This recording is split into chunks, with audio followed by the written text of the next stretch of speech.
Gun runner reaching for the wire. Collected alongside. And then comes West Coast and War Story. But Gun runner's on top of the world. He wins the Breeders' Cup Classic. In 2017, Gun Runner punctuated his Horse of the Year campaign with a dominant victory in the Breeders' Cup Classic. This year, the World Championships return to the Seaside Oval, and the biggest names in the sport have assembled at the Del Mar Thoroughbred Club. Who will rise to the occasion and emerge as this year's definitive star? TVG brings you all the action as the competitors and their connections make their final preparations for the biggest weekend of the year. Welcome to Breakfast at the Breeders' Cup.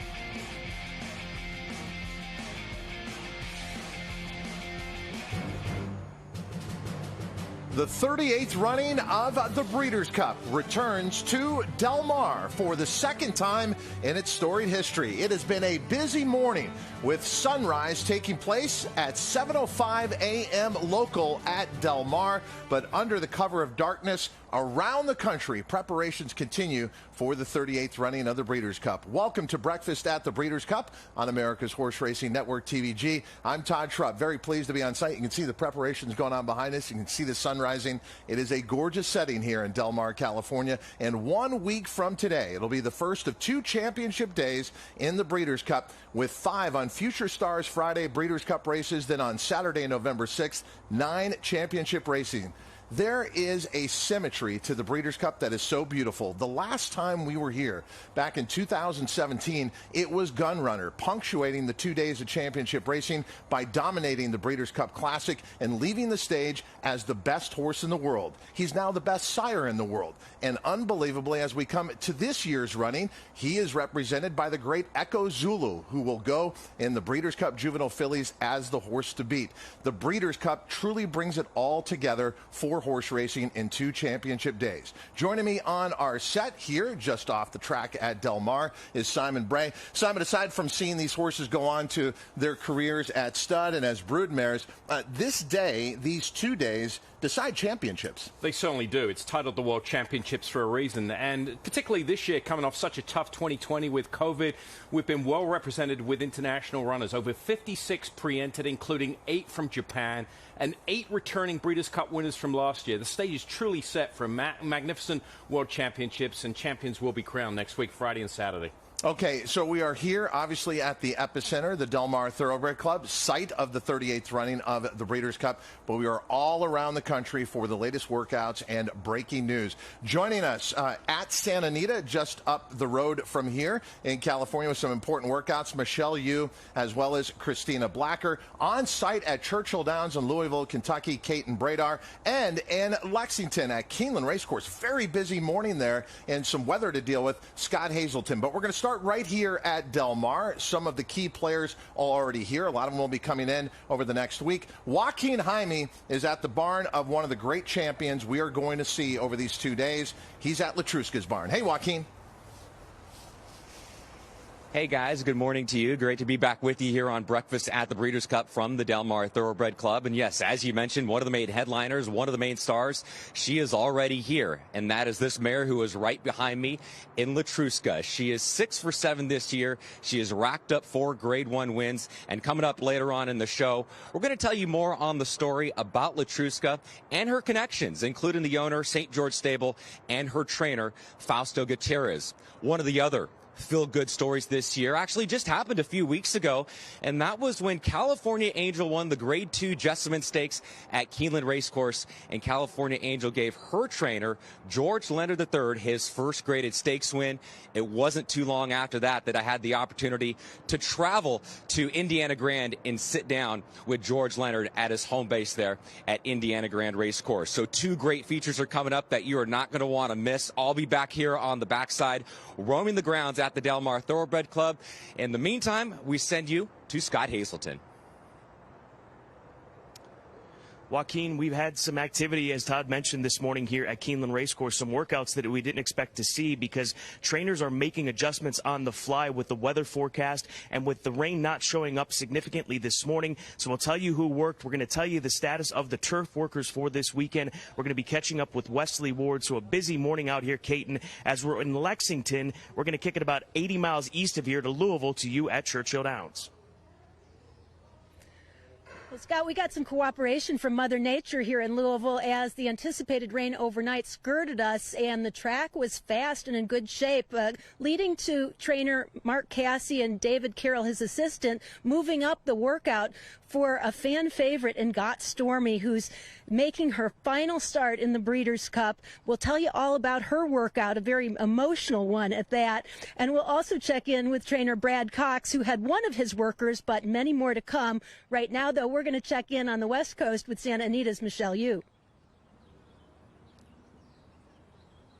Thanks so much, Kate, and happy to be out here at my home base. We've been not super busy this morning, but we do have a headliner. The Rodney Dangerfield of horse racing, Medina Spirit, put in a 5-panel work this morning in company. I was risky enough to get close to Bob Baffert, despite him telling everybody to go away from him while he watched the work. I was able to overhear what his reaction was, and I'll tell you, it ended in perfect. Of course, he got up to the media circus surrounding him and told them it wasn't that good. Go away, go away. Typical of Bob Baffert out here getting some laughs and some chuckles. He's still over here holding court, so we'll get to show you Medina Spirit's work as well. There's going to be some gallopers, and also Papa Cap worked this morning for Mark Cassie, and we will have Lieutenant Dan coming up in just a little bit. I can't do all the work myself out here. Lucky for me, I've got Christina Blacker on tap as well. Michelle, thank you. Happy to be with you here and happy to be a part of the breakfast show once more. You know, part of the story for us here at Santa Anita is going to be how many of our horses have actually already shipped down to Del Mar. Prior to the Breeders' Cup in 2017, many of those runners putting in their final works right here at their home base. Del Mar opened October 25th. Many of the runners, including Steve Asmussen's horses, who have been here for about a month, did go down to Del Mar. You'll see many of his horses putting in their final works there, including Jackie's Warrior, who we will talk about throughout the week quite a bit. But of the horses that are still here, all of the runners from Bob Baffert's barn. So we have the Medina Spirit work today. We'll have the rest of his workers over the weekend. The 2 for Mark Cass are still here. John Sadler, his 3 runners, including TVG Pacific Classic winner Tripoli here. And John Sheriffs, who actually is a trainer that usually sends everything down for the Del Mar Fall Meet. He has not shipped just yet. Todd, as of right now, it's looking like we might have just a few horses shipping in the next few days, but the bulk of the horses here at Santa Anita will van down that 2-hour journey down the freeway on Monday. Thank you, Christina. So on this Friday, we are going to get into the Medina Spirit workout, but look, it's going down a rabbit hole when talking about Bob Baffert as it relates to Medina Spirit, the Kentucky Derby, and the Breeders' Cup. So let's get this out of the way. Sure. In order for Bob Baffert to run horses over these 2 championship days, what did he have to agree to with the Breeders' Cup? Because this was not something every other trainer had to agree to. No, at the moment he's not allowed to participate in the Kentucky Derby. So the next big hurdle was he allowed to participate in the Breeders' Cup? And they came to a mutual agreement. He's got to undergo extra testing, or his horses do, prior to the Breeders' Cup at his own expense. So out of competition testing. Look, for somebody who's trained horses and for somebody that's been back there and the cloud that he's been under, I fully get it. And I think Bob Baffert will take this moment and maybe use it as a chip on his shoulder. The way I relate to it and put it in parlance of, you know, mainstream sports, it's like the Houston Astros. They got accused of sign stealing. You know, there were no punishments handed down to the players. They've come back this year with a chip on their shoulder. It's almost like you want to go out of your way to prove that nothing was wrong.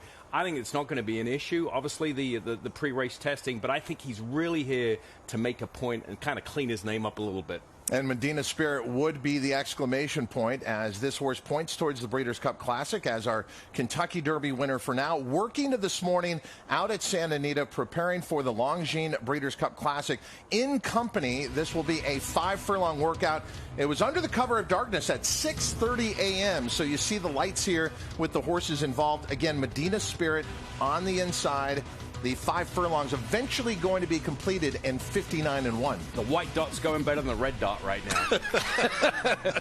Obviously, these are safety factors that are taken into consideration here. They have the lights on the helmets, if you're not familiar and just joining us for the first time. But Medina Spirit, I mean, if he's working anything, you know, faster than slower than a minute, I mean, that's probably a slow work for trainer Bob Baffert. If you're not accustomed to his workouts, his horses work fast in the morning. They run even faster in the afternoon. He's done exceptionally well leading up to this week, and another solid work here, just cruising with his stablemate on the outside there. How did you feel about the campaign and how he retooled it? Obviously, they were obligated to go on to the Preakness after being the Kentucky Derby winner, but then the long time away and then the reemergence against older horses in the Awesome Again. I think he's been managed perfectly, especially under the cloud this horse and the connections have been under. They gave him a little bit of a midsummer break, and he's come back strong in the fall. I think one of Bob Baffert's best training accomplishments was with American Pharaoh when he got beat in the Travis, and he gave him all that time off, came back and won the Classic. This horse has been well spotted, well managed. He's working well. Medina Spirit earlier this morning at Santa Anita preparing for the Longines Breeders' Cup Classic. Medina Spirit, part of our news this morning. To catch us up on all the news related to the Breeders' Cup, Joaquin Jaime. And Todd, our news of the day is going to take us to the Breeders' Cup Juvenile Fillies Turf Division.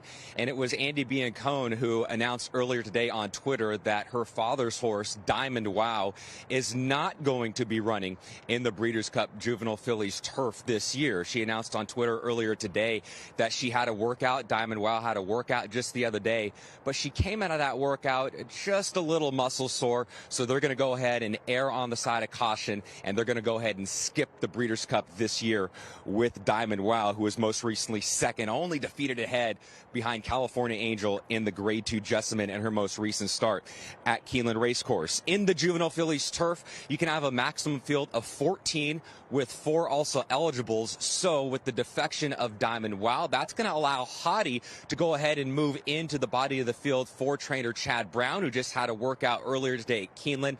Hottie only has 2 lifetime starts, but she is coming off a 4-length maiden win at Keeneland Racecourse on the 17th of October. So that is the latest news regarding the Breeders' Cup Juvenile Fillies Turf. For what's happening on the international front, we go to Scott Hazelton.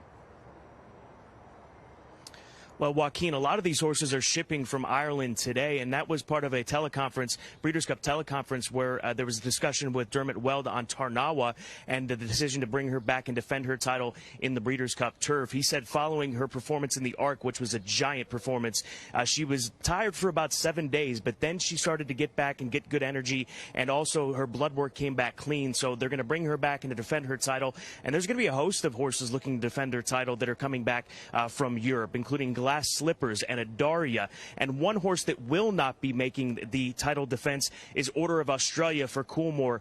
He came up with a bit of an issue, so he's not making the trip. But Todd and Simon, Coolmore, Aidan O'Brien, they've got a backup in that race. There's always next man up when it comes to Coolmore, and that's going to be the case in the FanDuel Breeders' Cup Mile. And Simon, with that race, the Europeans obviously have dominated over the years. How does it look this year? They're stacked. They had 5 pre-entries. They look stacked and loaded. But history would dictate, don't look at always the best one on paper, the favorite. The Europe have provided some big prices over the years. We had 3 huge winners last year, 73-1, obviously, with the horse that won the mile that won't be coming back. But certainly the prices, they're there for the Europeans. Yeah, Order of Australia, a winner of more than 70-1 last year. But that's just one race, one of 14 championship races. You could be playing these 2 days at the Breeders' Cup. As a horse player, these are the best 2 days out there. You don't want to miss out. And America's Horse Racing Network, TVG, has you covered with this very special offer. Bet the Breeders' Cup risk-free. You heard that right, risk-free, up to $300 on your first single horse win wager. You can walk up right now, put your camera on that QR code and get all the details, or go to tvg.com/best bet. Wesley Ward is a best bet every spring and every fall at Keeneland. But can Wesley Ward bring his dominance that he's shown around the world, including at Royal Ascot, here to the Breeders' Cup? We'll be talking about some of his significant horses when we return on Breakfast at the Breeders' Cup.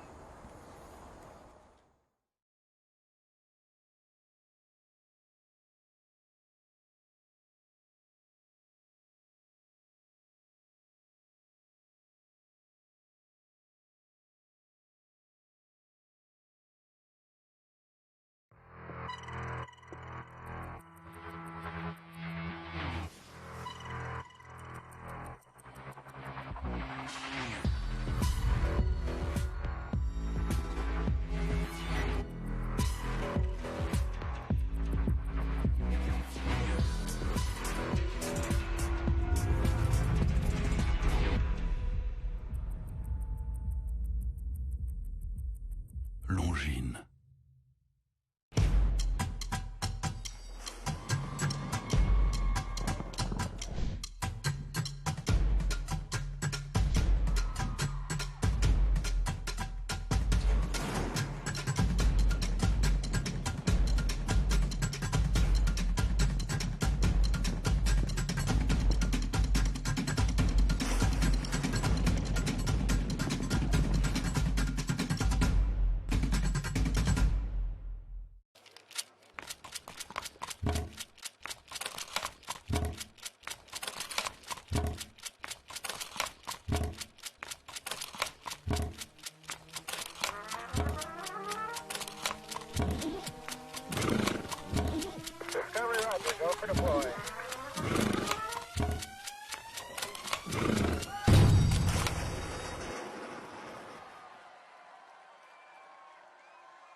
You know this type of place. You might even work in one. Hot, sweaty, uncomfortable. But it doesn't have to be that way.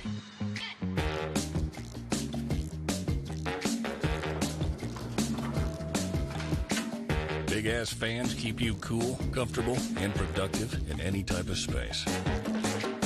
So no matter where you are, think big. Get cool.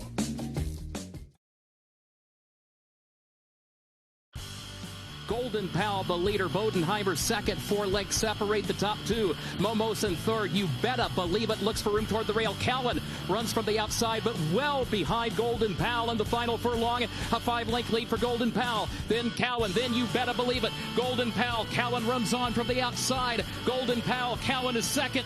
Golden Pal wins it by a length on the line. Couldn't beat him last year in the Breeders' Cup Juvenile Turf Sprint, Golden Pal, and we'll see how he fares as he faces older horses this year in the Breeders' Cup Turf Sprint. His trainer, Wesley Ward, joining me here at Keeneland. And how has the year gone for that Breeders' Cup champion, Golden Pal? Good. We're coming right into the race just like we'd like to see it. How do you think he'll handle the firm going that he's going to encounter at Del Mar? Oh, you know, with the speed he's got, I think that'll be that'll be key. He's you can get a nice firm course like that, and as quick as he is, especially as agile he is on his feet, I think it'll be ideal. What was your takeaway from his win here at Keeneland this fall? You know, I was a bit disappointed in his run in England. I was really high going on into that race. You know, it's always tough when you go somewhere, and he just really came out of the race with no excuses, and it was a big disappointment for me because I was so excited for the race as well as he was training.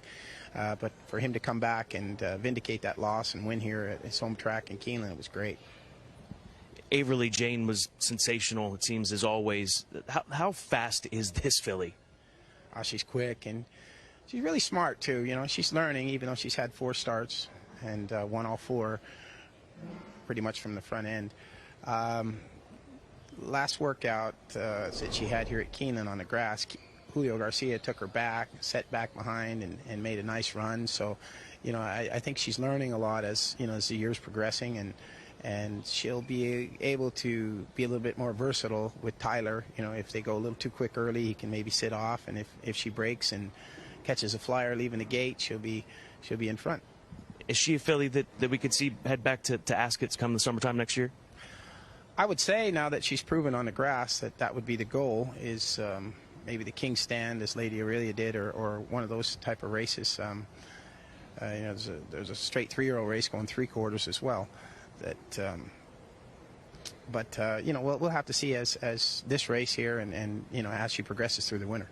And then Kamari, she's a Grade 1 winner on dirt in the Madison. What's behind the decision to run her not in the Breeders' Cup Filly and Mare Sprint, but instead in the Breeders' Cup Turf Sprint? Well, that was a goal from the onset.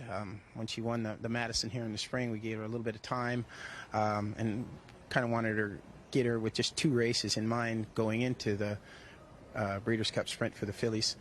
And unfortunately, coming into the race at Saratoga, she was just a little off behind. She's been plagued with many issues throughout her career. That's why she's got very few starts, but a lot of wins. But, so we started our workouts here on the grass, and each and every work's been better and better. And there just wasn't enough time for a prep. And For me, you always need a prep, especially in a race like the Breeders' Cup going 7/8. It would have been very hard for me to get her to the race without having that, training her into it. But she's had an ample number of workouts each and every week here at the grass at Keeneland, and she's sound as she's ever been in her life. She's just really doing fantastic. And the style she has, where she always breaks a little slow and she comes from behind, if they go fast early, she'll be coming late.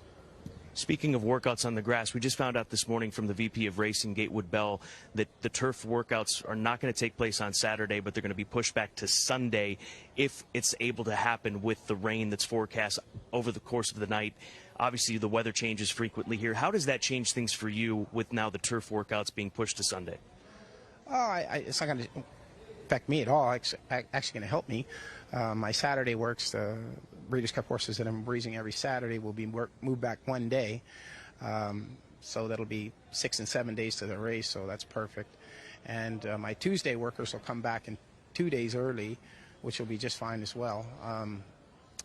And then that gives them ample time they ship out on Monday night at 6 o'clock, so I'll get a chance to see how they come out of their works. I prefer to work on soft courses. I've never had a horse come back off or lame or any physical issues on soft courses, only hard. So I really like training on the soft course here at Keeneland. Turf's been awesome throughout the meet. You're going to get that, and we look forward to seeing you out there at Del Mar. Thank you very much. Todd Simon, so he's coming in with a loaded hand once again, but that's one of the stories from this morning. Turf workouts expected to be tomorrow, will not be the case. They're going to push them back to Sunday.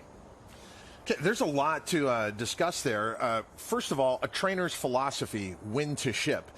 Does a trainer kind of settle in on what they prefer and then all his horses go accordingly, or are they decided on the individual? I think some of the time it's decided on the individual, but most, I think a trainer has an idea in place. Look, for example, at Steve Asmussen. Historically, he's always shipped very, very early. He's one of the first out here when he's running horses at the Breeders' Cup in California. He's already here. His horse has been up at Santa Anita. Bill Mott always coming early. When I worked for him way back in 1997 at the Breeders' Cup at Hollywood Park, we came in 2 weeks beforehand. He's already stabled here. So I think it's pretty much the trainer has a plan and they go with that. Okay, and then what about that other comment that Wesley Ward prefers working on a soft turf course? He hasn't had many injuries under those circumstances, but yet these horses are going to be racing on a very firm turf course out here in California. Yeah, I think, look, it's going to be firm out here, yes, but I think the ground's good. Wesley Ward, look, every trainer, I think they do what they have success with. If he's had success with working on a soft turf course and running on a front, they're just going to stick with that. They're creatures of habit, trainers. If something goes wrong,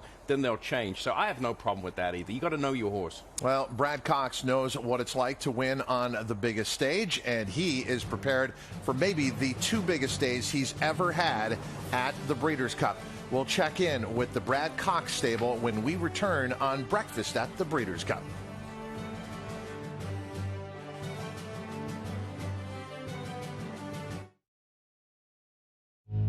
With the TVG app, get expert analysis and free handicapping advice from here.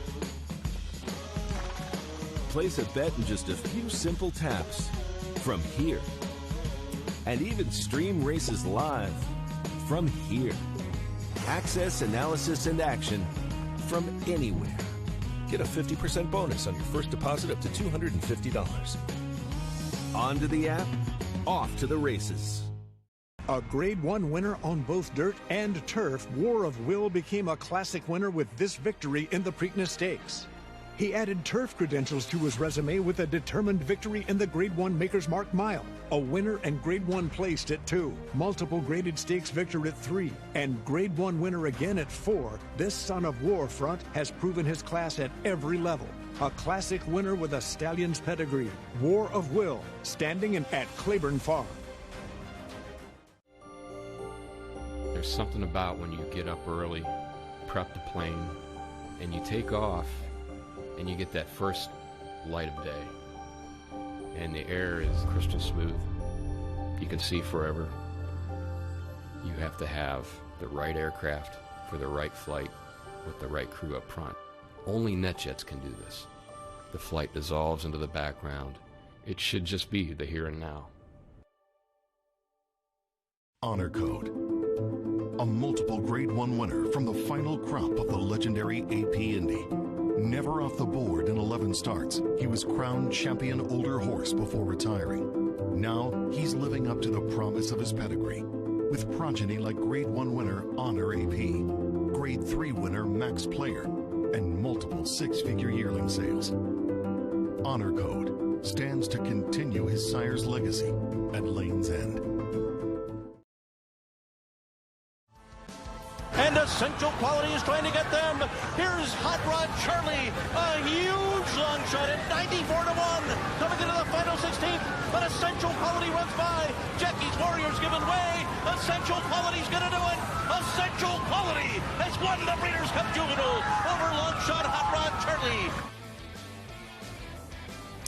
Welcome back to Breakfast at the Breeders' Cup. At the top of the show, we talk about the symmetry of the Breeders' Cup itself and how it leads to so many other great moments in horse racing.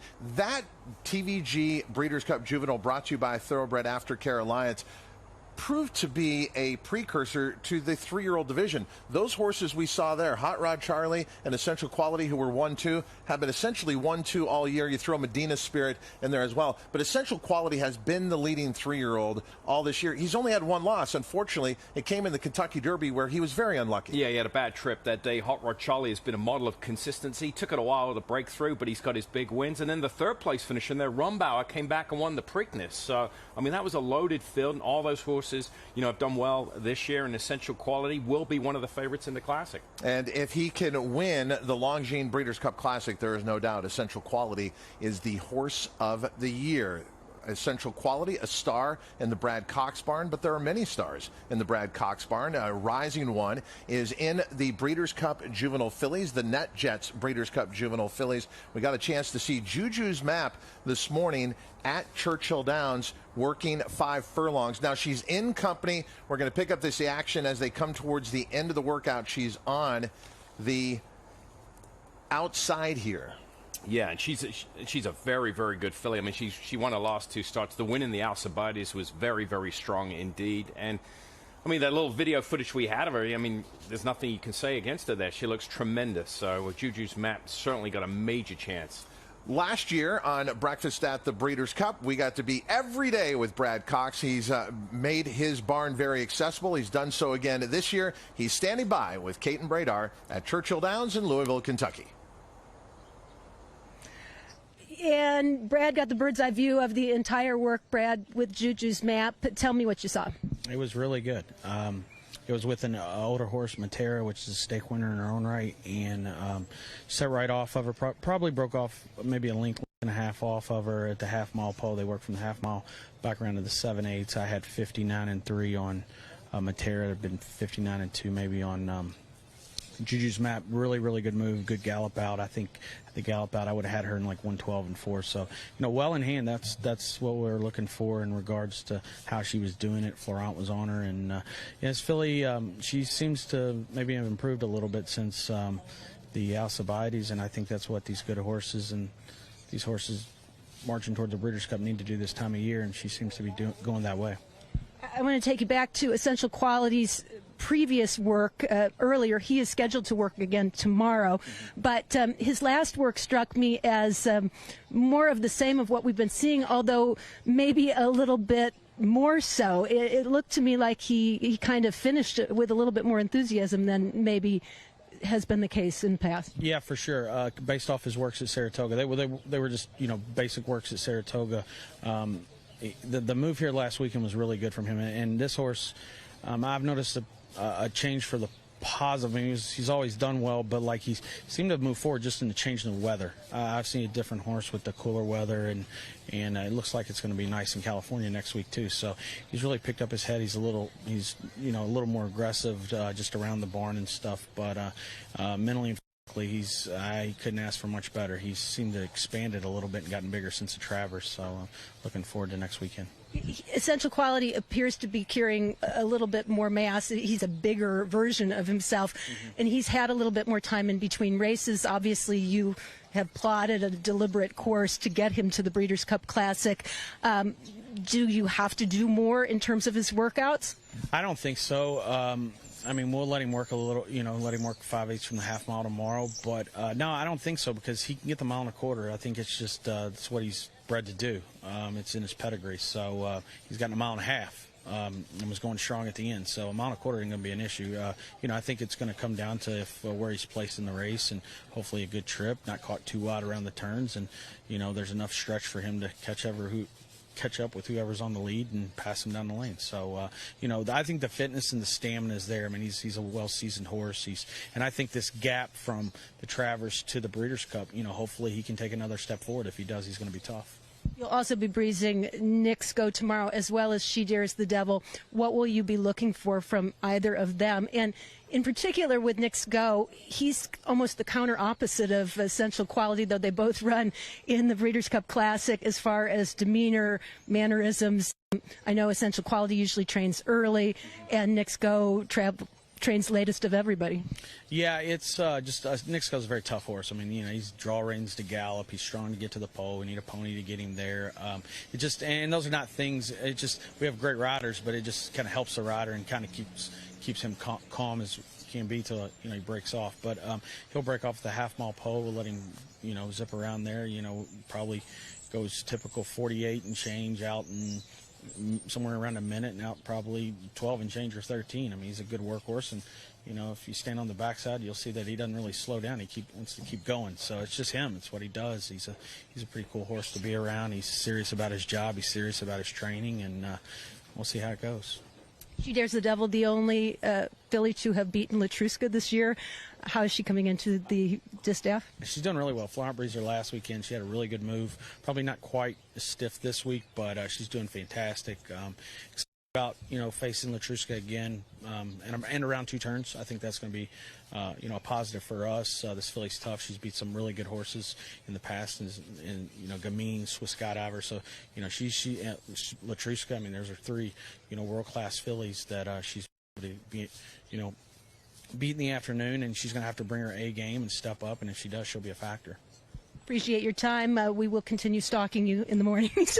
Look forward to it. Thanks, Kate. Appreciate it. Todd, he is very patient with his time and generous with it as well, and has some business to take care of in the afternoons as well as after this. I'm sure he's hitting the highway and heading to Keeneland, where he'll meet up with Scott Hazelton and hope to continue his winning ways as he's in a heated battle with other trainers for another title at Keeneland. And Simon, it's not like he's leading over a bunch of 20-to-1 shots here to the Breeders' Cup. They're all live chances. His 2 big chances, obviously, in the Longines Breeders' Cup Classic, Knicks Go and Essential Quality. There's an example of how you have to be different with the individuals. Knicks Go just keeps racing. What do you make of the move with Essential Quality, giving him time off after the Travers? I think it's a tremendous idea. If you look at his past performances, he's only run at one racetrack twice this year. He shipped around the country. But if you look at his 2 races off the layoff, I'm including his first time out, so he won by 4 lengths. The other time he had a winter break this winter, and he came back and he won by 4. Visually, they're the most impressive wins for him when he's had a little freshening. He's had a busy campaign. I think it's the right thing to do. I mentioned earlier in the show, it's what Bob Baffert did with American Pharoah after a poor performance, gave him all that time off. I think he comes back running. Look at this field in the Longines Breeders' Cup Classic, the highlight to 2 championship days of racing, 14 championship Breeders' Cup races, and this will be the biggest and final one. Not long prior to the Longines Breeders' Cup Classic is the Longines Breeders' Cup Distaff with the outstanding Latruska, who comes in on a 5-race win streak and has been unstoppable during those 5 races. Can anyone beat her in the Longines Breeders' Cup Distaff? We'll discuss when we return on Breakfast at the Breeders' Cup.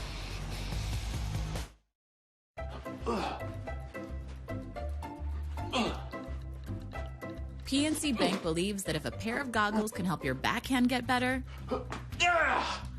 then your bank should help you budget even better. Virtual Wallet is so much more than a checking account. Its low cash mode feature gives you at least 24 hours of extra time to help you avoid an overdraft fee. You see that? Virtual Wallet with low cash mode from PNC Bank. One way we're making a difference.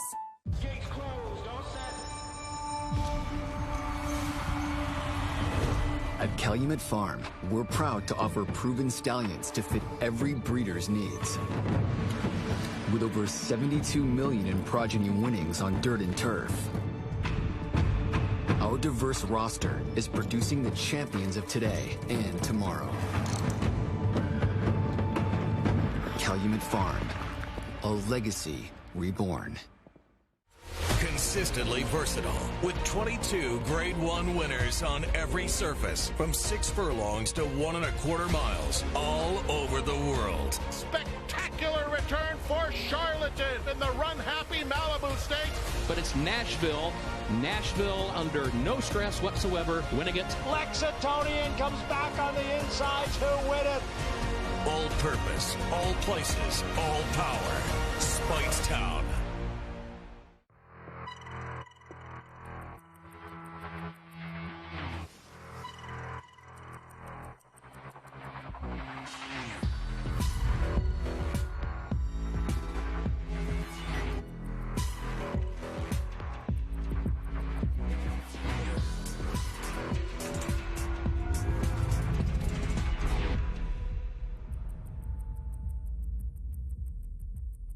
Longines. They're into the stretch, and here comes Improbable after Authentic. The two Bob Baffert horses. Authentic digs in. Improbable to the outside second. Tis the Law trying to make a run down the center of the track, but it's Authentic in front. He won the Derby. He won the Breeders' Cup Classic. He's Authentic indeed. Larry Colmus capturing the moment on NBC that Authentic won the Breeders' Cup Classic last year at Keeneland Racecourse and went on to be named Horse of the Year. It is the second time that the Breeders' Cup is returning to Del Mar Thoroughbred Club. Last year was the second time that the Breeders' Cup returned to Keeneland Racecourse. We look back at 2 amazing days of great thoroughbred racing action. The Breeders' Cup is an event like no other.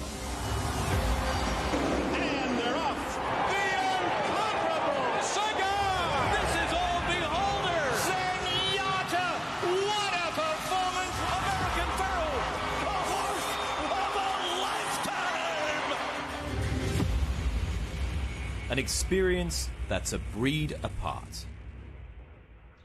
But what happened in a year when we were all apart?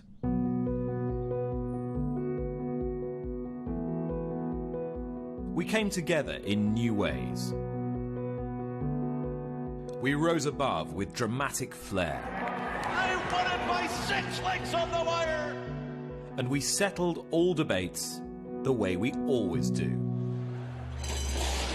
On the first weekend in November, with the biggest international names and fastest thoroughbreds going head-to-head, and the whole world watching. She did it again! Oh, what a super filly! And they're into the stretch. He's Authentic indeed!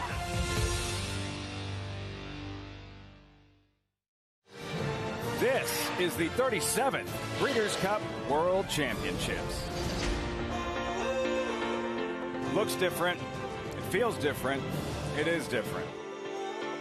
The fans bring their energy with us, and that's really what brings this place alive. We miss you, fans. We love you, and we miss you. The races are stellar. The fans are stellar, too. They're here. They know they're going to get a great show. We miss you, fans. But this is still horse racing's championship event. The stakes couldn't be higher, and the best from around the world have joined. They're off. The 2020 Breeders' Cup found new ways to thrill our fans, with multiple live stream camera views, including dedicated streams for each horse, an immersive winner's circle virtual reality experience that put fans at the heart of each celebration.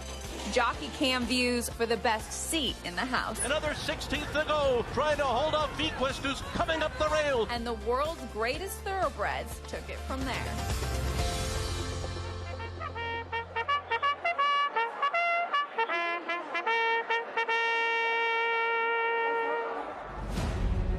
Look at the conditions. Picture perfect. Every year in American racing after the Triple Crown, the focus shifts then to the Breeders' Cup.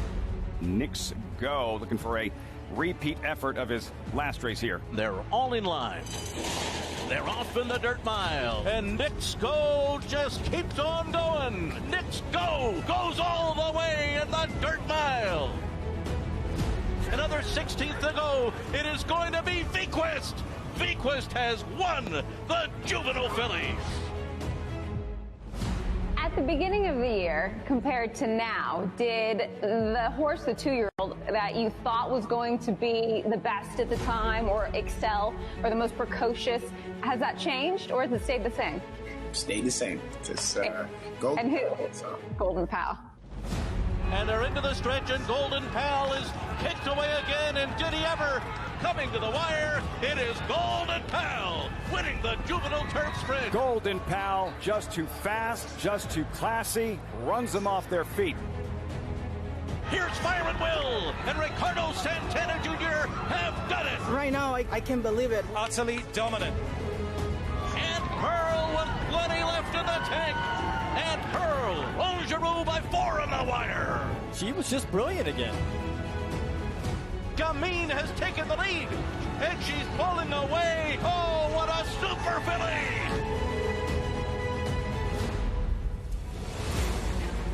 Wickedly fast fillies and mares. This race is going to be so exciting right from the start. They're off. And they're into the stretch. Cayenne Pepper and Rushing Fall. Ondaria to the outside, runs at her. Ondaria has won it. Here comes Tarnawa, storming down the center of the course to take the lead. And Tarnawa, the filly, has won the turf. In her 14th career start, but first time facing males, 1-for-1. The Europeans have a woeful record in this race, but Glass Slippers, the filly that runs for Europe, might be a little bit different. A wild finish here. Europe's Glass Slippers, the first ever turf sprint winner.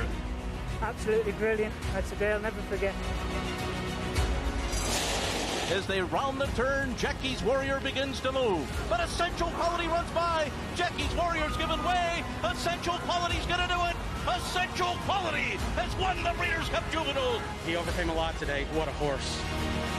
There's so many horses in this race that have a chance to win. It's so competitive right now. Lots of big numbers up here.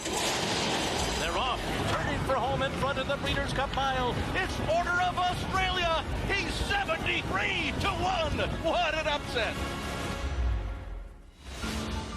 It's been a good day so far. I think we could be getting ready to see something pretty special. This is going to be over in a flash. They're off in the Breeders' Cup Sprint. As they arrive into the final furlong, Whitmore has taken the lead. The old man's going to do it. It's Whitmore in the Breeders' Cup Sprint. This is such a cool story. It just means something. That right there is what the Breeders' Cup is about. The Longines Breeders' Cup Distaff, the $2 million race. There she is, Monomoy Girl, the favorite. Do you think she's really made your career? Was she the Kickstarter? No doubt about it. Monomoy Girl past the 16th pole in front. She did it again. Monomoy Girl and Florent Giroux have won the Distaff over Valiance. Just a tremendous filly. She's a champion. The best of the best of the best end up running in the Breeders' Cup Classic. And this year, maybe the best field we've seen in years. Tis the Law, currently the favorite of this $6 million race. I like Improbable. I'm staying with the hot hand. I think Authentic goes right to the top. To me, is that your pick? He is ready to go, absolutely. My pick for the big winner this year? Authentic. I'm all in on higher power. Go top to top. We're all rooting for you. I've never been more excited for a classic than this. The $6 million race. Don't blink. You won't want to miss it. And they're into the stretch. Down the center of the track. But it's Authentic in front. He won the Derby. He won the Breeders' Cup Classic. He's Authentic indeed. What a feeling. I don't know what to say. Challenges were met. It is Authentic. Champion's crown. Order of Australia. What an upset. Fans dazzled. At the 2020 Breeders' Cup, an experience that was truly a breed apart.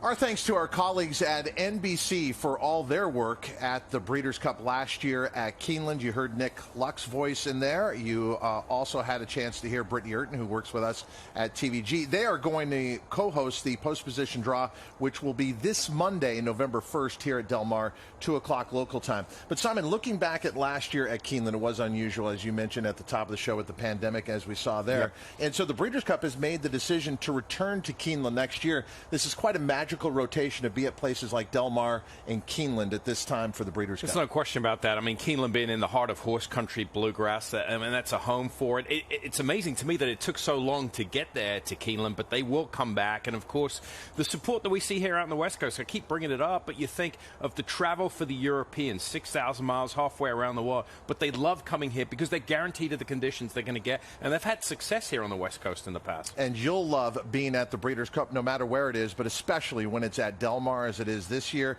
and then Keeneland next year. Make your plans. Simon, question for you as we go to break. North Course or the South Course? Oh, South Course all day long. I think it's a little easier. Yeah. Torrey Pines, which has hosted numerous U.S. Opens and is a destination point for golfers around the world, is not far from the Del Mar Thoroughbred Club, which is the destination point this year for the 38th running of the Breeders' Cup. More breakfast at the Breeders' Cup in just a moment.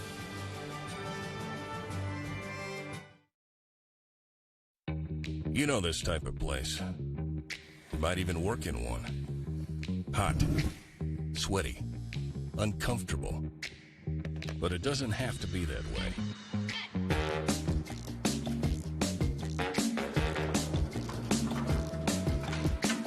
Big-ass fans keep you cool, comfortable, and productive in any type of space. So no matter where you are, think big. Get cool.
When a new wave calls, you answer. When adventure calls, you answer. When the surf calls, you paddle out. When sunsets call, you find the best view. When the sand in your toes calls, you put more sand between them. When the ocean calls, you wave hello. Because when happiness calls, you answer. San Diego Happiness is calling you back.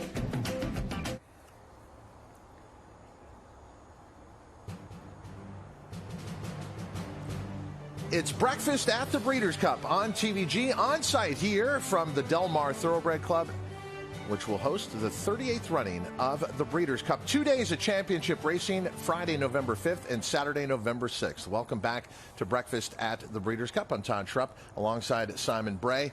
And weather, Simon, going to be very consistent here. Yeah, it is. 72 and sunny. I mean, what can you say? For the next 10 days, gets a little cool in the morning, but yeah, conditions going to be perfect for the next week or so. And up before the sun rose this morning on the backside here at Del Mar, Joaquin Jaime. And Todd, the renovation break is over right now at 7:45, so a lot of the riders just getting a leg up back at their barns and making their way out to the main track for the next workouts, for gallops and workouts on the main track here at the moment. There's only going to be one renovation break here at Del Mar on the mornings. It's going to be from 7:15 to 7:45, so that is over, and the horses are going to go ahead and start making the way to the main track here in just a second. And as we head to Michelle Yu over at Santa Anita, Michelle, we're just about an hour away until we see Latruska hit the track just about 9 o'clock here out at Del Mar, Michelle. Joaquin, we've been easy as far as works go as well. A pretty quiet morning out here at the Great Race Place. So we do have one worker coming up around 8:30. We expect to see Lieutenant Dan go out with Giovanni Franco up for trainer Steve Maiotti. Now, this horse generally works on the training track, so we're going to be keeping our eye posted right there to make sure he's going to be going through his normal paces. As far as gallopers go, coming out here after this renovation break, which looks like it just got taken care of, we're expecting Corniche and Pinehurst from the Bob Baffert barn. Also, a little bit later, around 9 o'clock, we're expecting to see multiple Grade 1 winner Cece out here for trainer Michael McCarthy, guys. Thank you, Michelle, with the very latest from Arcadia, California at Santa Anita. We heard from Christina Blacker earlier that a lot of the horses are going to come down on Monday from Santa Anita. Why wouldn't a lot of those trainers have been here at Del Mar already and done some of those final works here over this surface? Look, I think, you know, they take it, as we said, on a horse-by-horse basis sometimes, but I think a lot of the trainers want to get the bulk of the majority of all the work done there and then come here and just do a little fine tune-up. It's only a 2-hour van ride. Most of those horses will come down early in the morning to avoid the LA traffic. That 2-hour ride can turn into 3.5, 4 if you go in the middle of the day. So they'll work, probably put them on the van 3, 4 in the morning, get down here early, get settled in. Is there a distinct advantage for West Coast-based horsemen when it comes to the Breeders' Cup, and the Breeders' Cup is held out here? I think there was a misnomer about that for many years because we've had a lot of Breeders' Cups here on the West Coast, Santa Anita and Del Mar, even going back to Hollywood Park, and I think people on the East Coast were saying, look, it's a home court advantage for you. I think the statistics bear out differently. The last time the Breeders' Cup was held here, 14 races, only 3 of them were won by locally trained horses. Peter Miller won 2. Jerry Hollendorfer, who was based here at the time, won the other one. So I don't think so. I think it's a fair playing ground. All right, preparations continue both at Santa Anita as well as here at Del Mar. We'll also be checking in once again at Keeneland and Churchill Downs as horses prepare for the Breeders' Cup. But back up at Santa Anita, we rejoin Christina Blacker. I'm joined by Bloodstock agent and clocker Gary Young, also the Bloodstock agent that found Medina Spirit for that bargain $35,000. He worked today, final work for the Breeders' Cup. You know him as well as anyone. What did we see out there? We saw him work with his usual workmate for the last month, Axeman, who is, as California fans know, he's a 108 and change sprinter. So he's a nice horse, and he worked inside of him. He kept his head in front the whole way. They went 35, 458, 4 on my watch. Went down to the bottom and 111 and change. We think this horse is coming into this race the right way. It will probably take his lifetime best effort to win this race, but we're pretty confident.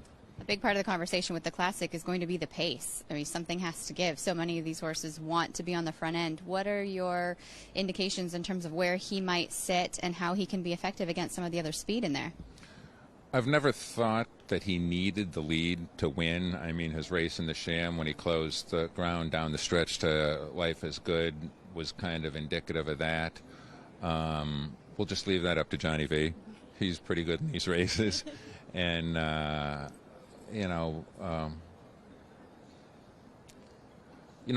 the top horses between Medina Spirit and Knicks Go and Hot Rod Charlie, they all like to be in the front part of it. I mean, of the main contenders, Essential Quality would probably be the one behind everybody.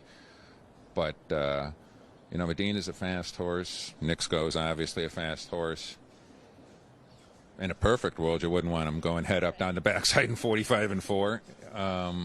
But that's why we have Johnny V in the bike. You're here every morning. What are some of your impressions of the Southern California horses in general, training into the Breeders' Cup? Who's catching your eye right now and really coming into themselves at the right time? Rockefeller and Corniche, I think, are going to represent the 2-year-old colt division very, very well. Private Mission, the filly and of Baffert's that's taking on the Amazons in the filly and mare race. I think she's got a better chance than your average 8-to-1 shot that she might be in the race, even with Baffert. California has generally done very well in the Breeders' Cups, especially when they're held out here, and I would expect us to do that this year. The turf division, obviously, between the Euros and Chad Brown, that's probably a taller hill to climb than some of the other races, but I would look for California to represent very well in the dirt races. Gary, thanks for the time. As always, good luck with Medina Spirit and with your work here the rest of the week. It's crunch time for you. It's a little different than your average week, but this is why we play the game. Gary Young here from Santa Anita, very pleased with Medina Spirit's final work. And truly, a guy that we've known for a long time, that is one of the sharpest people to find in the industry because he's worn many hats over the years. And one of the most important ones was being a clocker in the mornings. He understands what it takes to get a horse ready in the afternoon. Yeah, and I think that served him well in his second career as a bloodstock agent. Don't forget, Medina Spirit was found for $35,000. That's chump change in the world of horse racing, buying yearlings that go on to win big races. Echo Zulu, we were talking earlier about Steve Asmussen gets out to the destination earlier than maybe most trainers, and Echo Zulu is out here in California and working at Santa Anita, preparing for the Net Jets Breeders' Cup Juvenile Fillies. Echo Zulu, daughter of Gunrunner. It was Gunrunner who took the Breeders' Cup Classic back in 2017 here at Del Mar, and now he's one of the hottest sires in the world. And Echo Zulu in 3 starts has been untouchable. 2 of those wins, Grade 1s, the Grade 1 Spinaway at Saratoga and the Grade 1 Frizette last time out at Belmont Park. But now the real test going around 2 turns at Del Mar. Yeah, it's a big ask. I mean, she has a lot of foundation. She has 3 sprints or 3 one-turn races. I like the progression from 5.5 to 7 to a mile. She is very, very talented. Her wins have been blowout in fashion. This is a good field. I think, Hidden Connections, another one that comes in with visually very impressive races for Brett Calhoun. It's going to be a good matchup.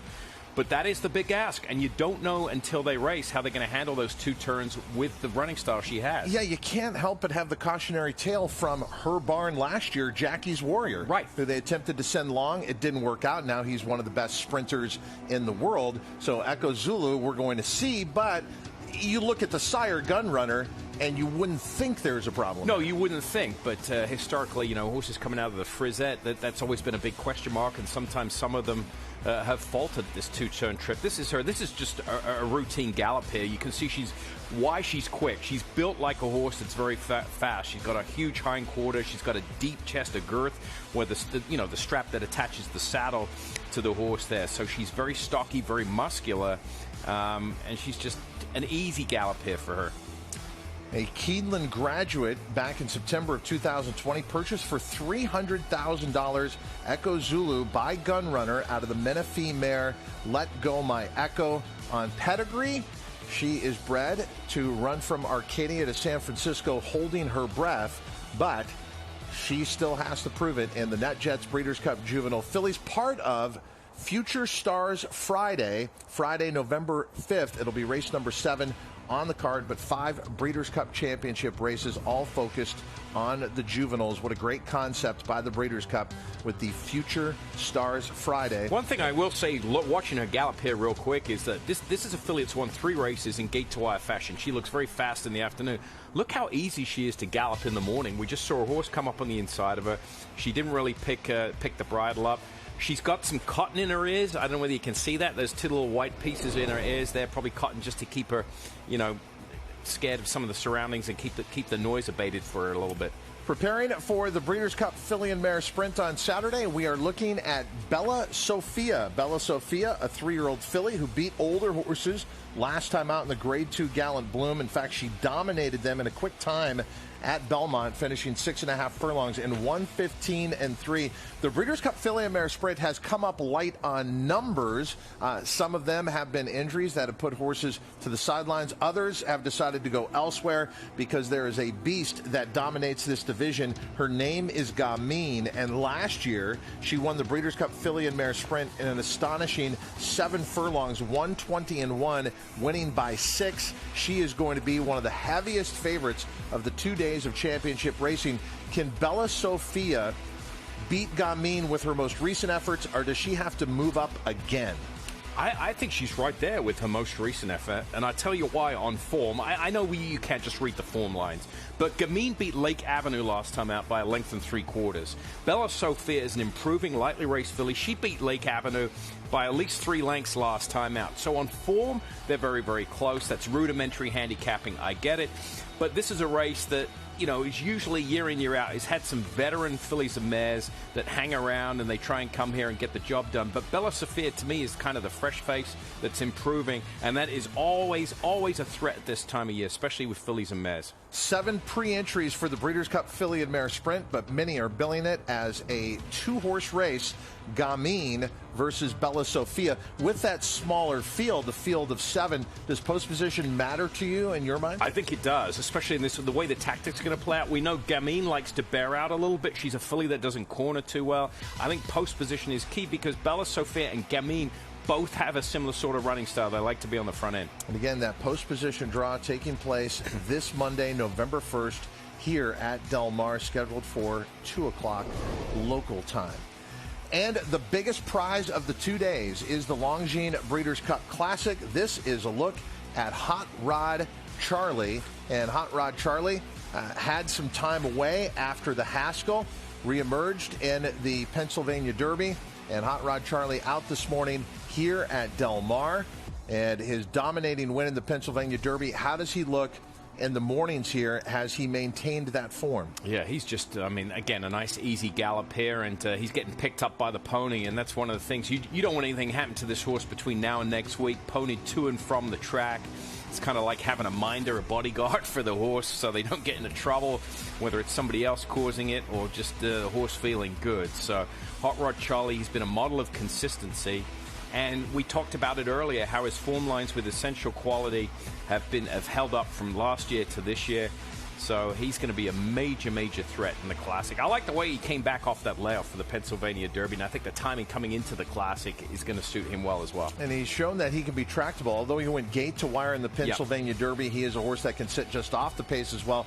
And that would seem to be important in the Longines Breeders' Cup Classic. There's a number of horses who look like they want to have the lead, but the horse that they all have to go through in the early stages would be Knicks Go. Knicks Go, our collector likes to lay close. I think the pace is going to be honest, and I think this horse won't be too far back. Doesn't have to be engaged on the front end where he could get chewed up in a speed duel. He gets the perfect track and trip. And it was last year in the TVG Breeders' Cup Juvenile presented by TAA that we saw the emergence of both Essential Quality and Hot Rod Charlie. And this year, Corniche figures to be one of the favorites in the TVG Breeders' Cup Juvenile presented by Thoroughbred Aftercare Alliance. And we go live up to Santa Anita to take a look at Corniche. Now he's already cleared that hurdle of going around 2 turns. He took the Grade 1 American Pharoah last time out at Santa Anita, and it looked just as easy as his debut right here at Del Mar. Very flashy looking win, and look at him as an individual. I mean, this is a 2-year-old. He would stack up against some 3- and 4-year-olds here physically. Makes an impressive appearance.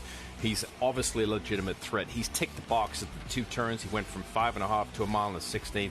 He's just floating over the ground and nice and relaxed. These 2-year-olds, to be a champion, you've got to have all the attributes in the afternoon, yes, but you mentally have to have it as well. You see a lot of these horses, on day in, day out, bread and butter racing, they have some idiosyncrasies, some mental quirks, but when you come to this stage, you've got to have the whole package. You've got to be able to deliver physically and mentally. He looks like he has it.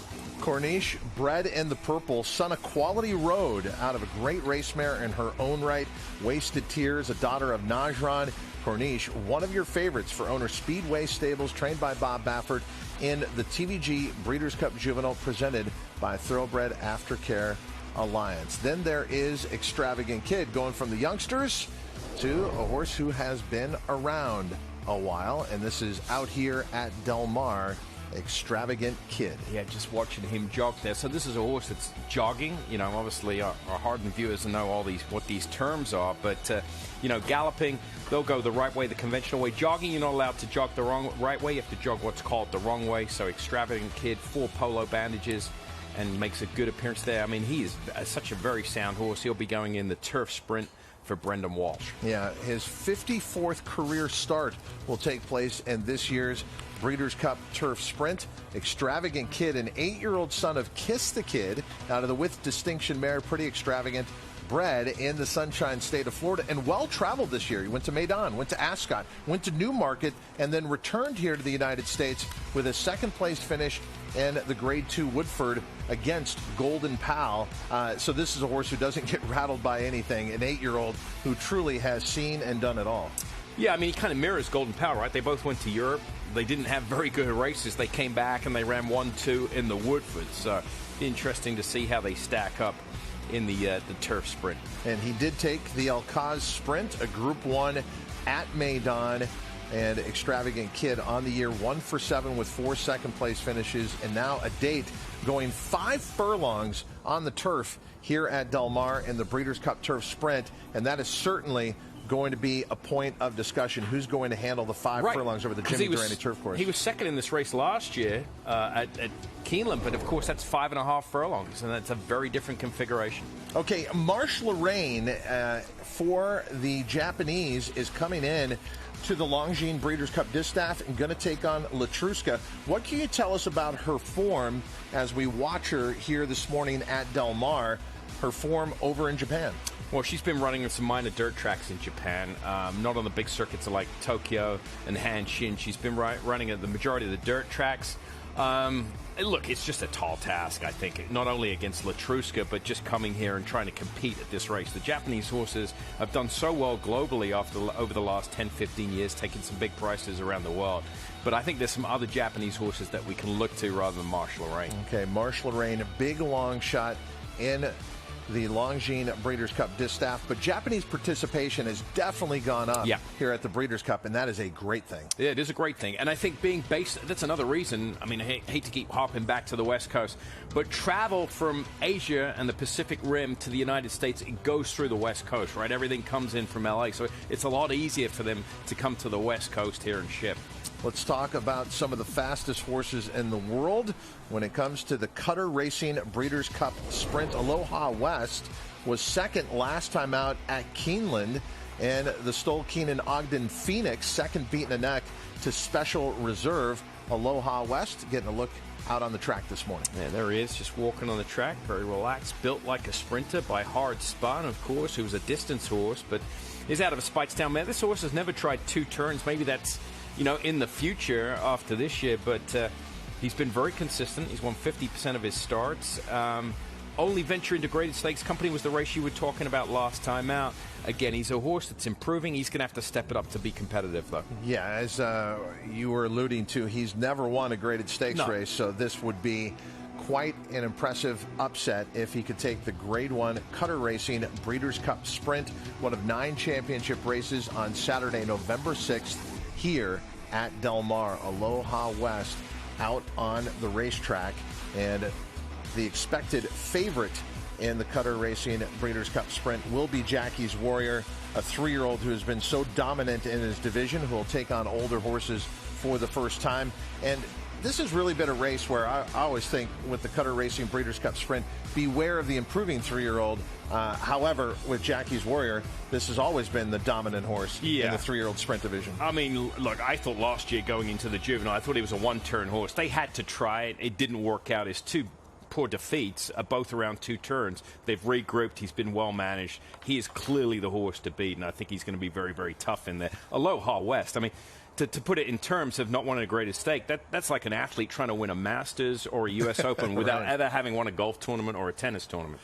You want to talk about accomplishments when it comes to winning. In the world of being a horse player, there is a defining tournament for the live bankroll players. It is the Breeders' Cup Betting Challenge, and there are still spots available. You win this event, you are without a doubt one of the best horse players in the world.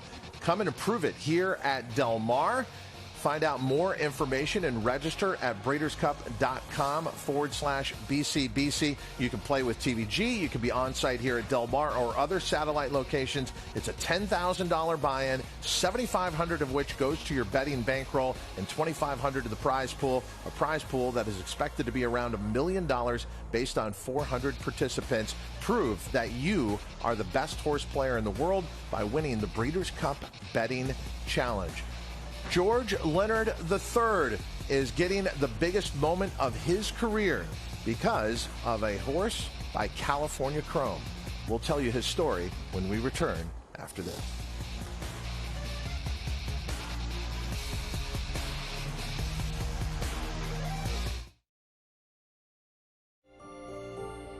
There's something about when you get up early, prep the plane, and you take off, and you get that first light of day, and the air is crystal smooth.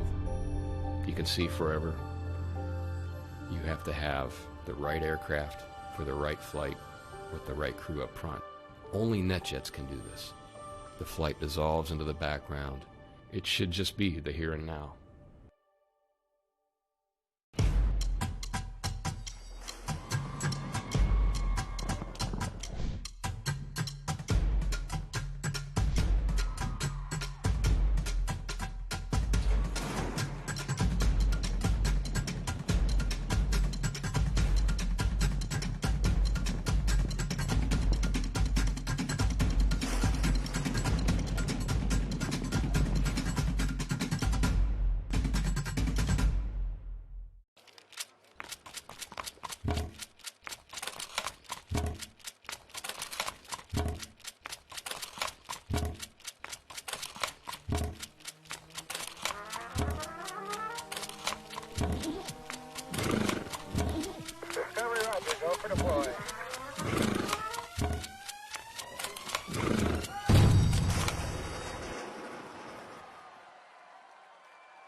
They're off in the United Nations. Fantastic is sent hard to take the lead. Fantastic has been there every step of the way. Fantastic shakes loose with a quarter of a mile to go. He's in front by 2 lengths, but it is Fantastic to take them coast to coast in the United Nations. 155 and in the back, 150,000. Jody, thank you. Fantastic, standing at 3 chimneys.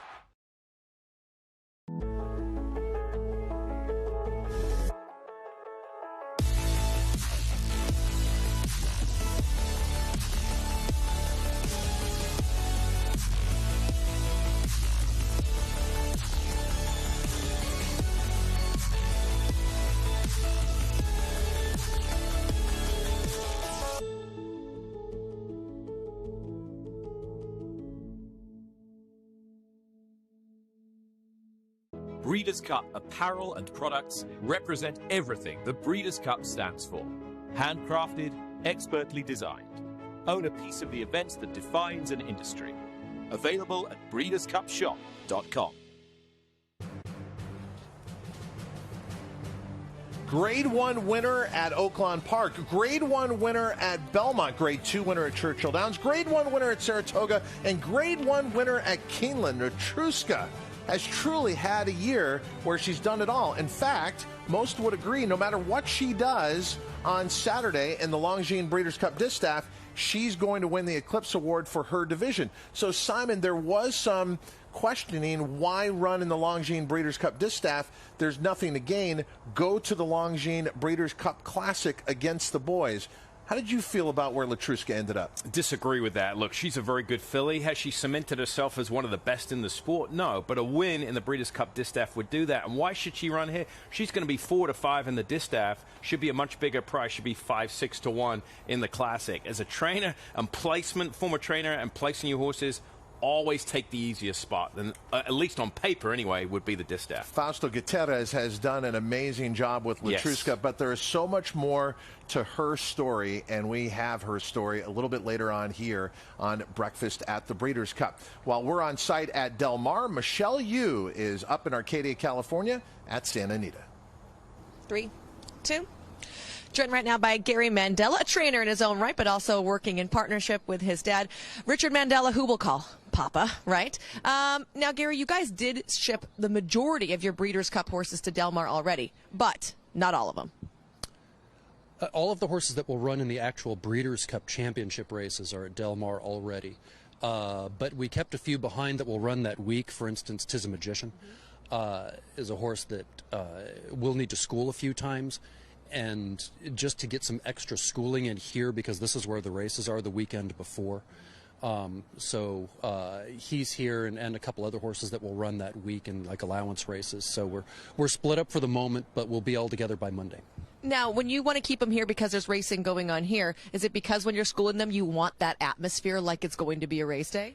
Well, yes, you're right that you do. That's correct. But also, you can't school in the afternoons at Del Mar until there is racing. They don't let you go over in the afternoons. And like you say, they just don't feel it enough going over in the mornings. It's more like playtime for some of them. Some of them take it seriously, but some of them don't, and they need a little extra practice to make sure that they're not anxious on the race day itself, especially as jam-packed as the grandstand will be for a Breeders' Cup Day, and especially considering with 2 years of COVID, not that many of these horses have actually seen a big day of fans. There's been some pretty sparse days, and our horses have gotten a little accustomed to running without a whole lot of eyeballs on them in the saddling process. That's going to change Breeders' Cup, so need a little bit of prep and work on the mental side of the game. What's the conversations been like with Dad? What's the plan going into the week, although I know it can fluctuate? Yeah, it varies. You know, the rain was the first curveball that we got thrown, and that changed not only our shipping plans, our breezing plans. Santa Anita was great to adjust the breezing schedule for the week and let us keep everybody on a really nice track. And that worked out fine. It just was an adjustment.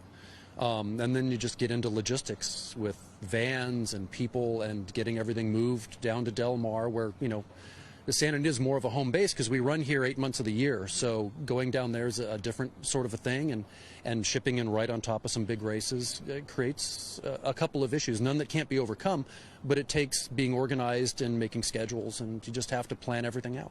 Why do you opt to ship down a week in advance? We don't have to have horses on site there until a couple more days, but you're giving them extra time. We've got a nice, quiet barn down there that's close to the grandstand that Dad likes to take advantage of. There's some things about the grandstand and the perimeter of the racing oval that will be different because of Breeders' Cup, different tents, different camera setups. And it's not the worst idea to have these horses gallop past them and see them and get a little bit accustomed to them. And anything you can do to prep your horse for things like that, you're usually better off. A lot of times when you travel horses, you're bound by the schedule of the flights and when you can go, and you ship in right on top of races. And, you know, I've traveled a lot of horses for Dad over the years, and you win plenty of times going in 2-3 days before the race. It's fine. But if you have the option, especially with all of the extra stuff that gets put up around a Breeders' Cup, and let them see that, give them a little bit more exposure to it and desensitize them to it, it usually works in your favor. Appreciate the time. Always insightful, guys. That's Gary Mandela. What a day that was, and it's hard to believe it's almost coming up on 20 years since that time. Back here at Del Mar, back into the horses preparing. We've talked about a lot of horses who are firmly entrenched in the races. Simon, there are those horses who are on the outside looking in. For example, in the Breeders' Cup Turf Sprint, there's the Critical Way, who has a 3-race win streak, but is also sitting 3 outside of getting into the race. How does a trainer handle that, preparing a horse for a race they may not get into? Yeah, you just have to go ahead about your business and prepare like you're going to run. And I tell you, the analogy I use, it's a player on an NFL practice squad. It's a pitcher in the bullpen. They don't know whether they're coming up in the next inning. They don't know whether they're coming up tonight. They don't know whether they're coming up tomorrow. You just have to be prepared. So the Critical Way and trainer Jose Delgado will just have to prepare like they're running. Chances are they might not, being 3 deep on the also eligibles, but you just have to go ahead and do your business and take care of it. This is him here just jogging on the track earlier this morning. Light horse, not a very big gelding, but at the age of 7 now has won 9 of 27 starts. And that's pretty amazing for a horse that was a $30,000 claimer. Jose Delgado claimed this horse for $30,000 and now is a Grade 3 winner in the Parks Dash and possibly in the Breeders' Cup Turf Sprint. But again, needs some help to get into the race. The Critical Way, a live look out here this morning at Del Mar. The Big Ass Fans Breeders' Cup Dirt Mile, part of 9 championship races on Saturday at the Breeders' Cup. And Snapper Sinclair, one of those tweener horses, he can really do it all. He can win on the turf, he can sprint, he can go semi-long. So it looks like the Big Ass Fans Breeders' Cup Dirt Mile is what they've settled on.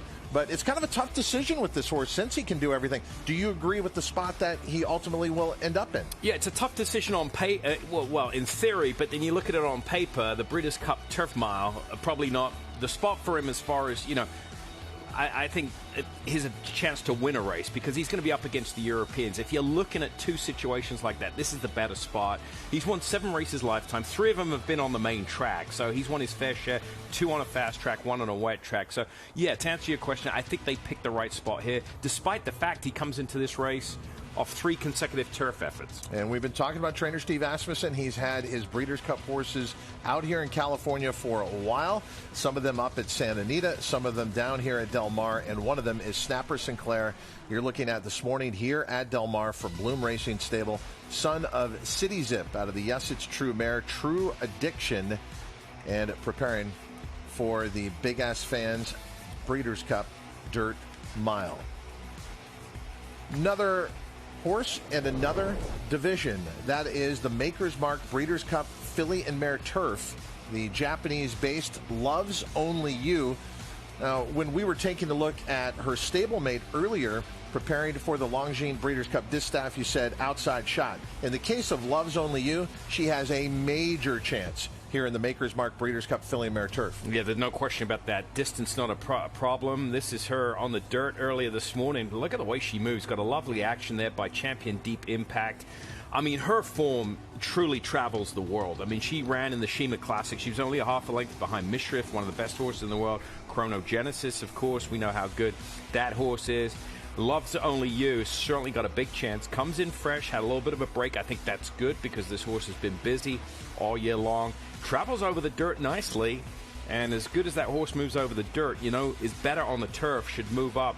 Very impressed with Loves Only You. Got a big chance. Loves Only You this morning here at Del Mar. Daughter of Deep Impact, as Simon mentioned. But how about this? Out of the Stormcat mare, Loves Only Me. Good to see Stormcat in one of those first-generation lines as the broodmare sire. Meanwhile, out here this morning, we were talking about trainers who come out early when they're preparing for a big event. And we have Bill Mott out here with Channel Maker this morning at Del Mar. And then when you want to talk about one of the greatest of all time in their certain profession, you can see to the right there, that's Barbara Livingston, who is getting pictures of Channel Maker and Bill Mott out this morning here at Del Mar. If horse racing has an Annie Leibovitz of photography, it is the amazing and great Barbara Livingston. What about the amazing and great Bill Mott? Oh, I mean, phenomenal. I mean, full disclosure, if you don't know, I worked for him for 6 years, and a long time ago, and it was unbelievable experience. One of the best in the business, perennially in the top 10 of leading trainers in the country year in, year out, and is always a threat at the Breeders' Cup. Always brings, you know, horses that, hey, sometimes they don't look like, you know, 3 to 4 to 1 shots on paper that they end up running like it. Channel Maker, I would imagine this is just a barn favorite. I mean, he's 7 years old now, making his 43rd start. Was 3rd in this race last year, only beaten a length. I think his best chance is to try and steal it on the front end. He's just a warrior. He's going to get some tough competition, but if he can scoot away on the short stretch here, get some separation at the head of the lane, they'll have to come catch him. Maybe he gets a piece of it again. The Longines Breeders' Cup Turf, Channel Maker out here this morning at Del Mar. And while Bill Mott, Barbara Livingston are familiar names in the world of thoroughbred racing, George Leonard III is about to become a household name in thoroughbred racing as he has the biggest moment of his training career in the Breeders' Cup Juvenile Fillies Turf. We'll tell you his story when we return on Breakfast at the Breeders' Cup. With the TVG app, get expert analysis and free handicapping advice from here. Place a bet in just a few simple taps from here. And even stream races live from here. Access, analysis, and action from anywhere. Get a 50% bonus on your first deposit up to $250. On to the app, off to the races. Turn your love of racing into savings with equine discounts through the NTRA. Purchase through equine discounts and receive great savings on well-known brands like John Deere, Sherwin-Williams, Big Ass Fans, Farmers Insurance, and Office Depot. Join thousands of other equine members and support companies that give back to the sport we all love. Call 866-678-4289 or visit equinediscounts.com to start saving today. Speightstown. Munning. Echo Town. It's Echo Town for Joe Palamo, and Echo Town raced away. And Echo Town is drawing away in the stretch. Echo Town wins the Allen Jerkin Stakes. A sire line so prolific, it repeats itself. Echo Town. Introducing the Equibase app with all new features, including Smart Pick. Smart handicapping made easy. Choose your track, choose your race, and then go to Smart Pick. Select your level of risk, the size of your wager, and which of these 3 strategies you want to emphasize. Smart Pick will then tailor your very own selection and bet amount. It couldn't be easier. Smart Pick, one of the exciting new features in the Equibase app. Download it free of charge today. They turn for home. Dressed is 5th on the outside. Bowman tries to find an opening to the rail. It is still Turner Loose with the lead.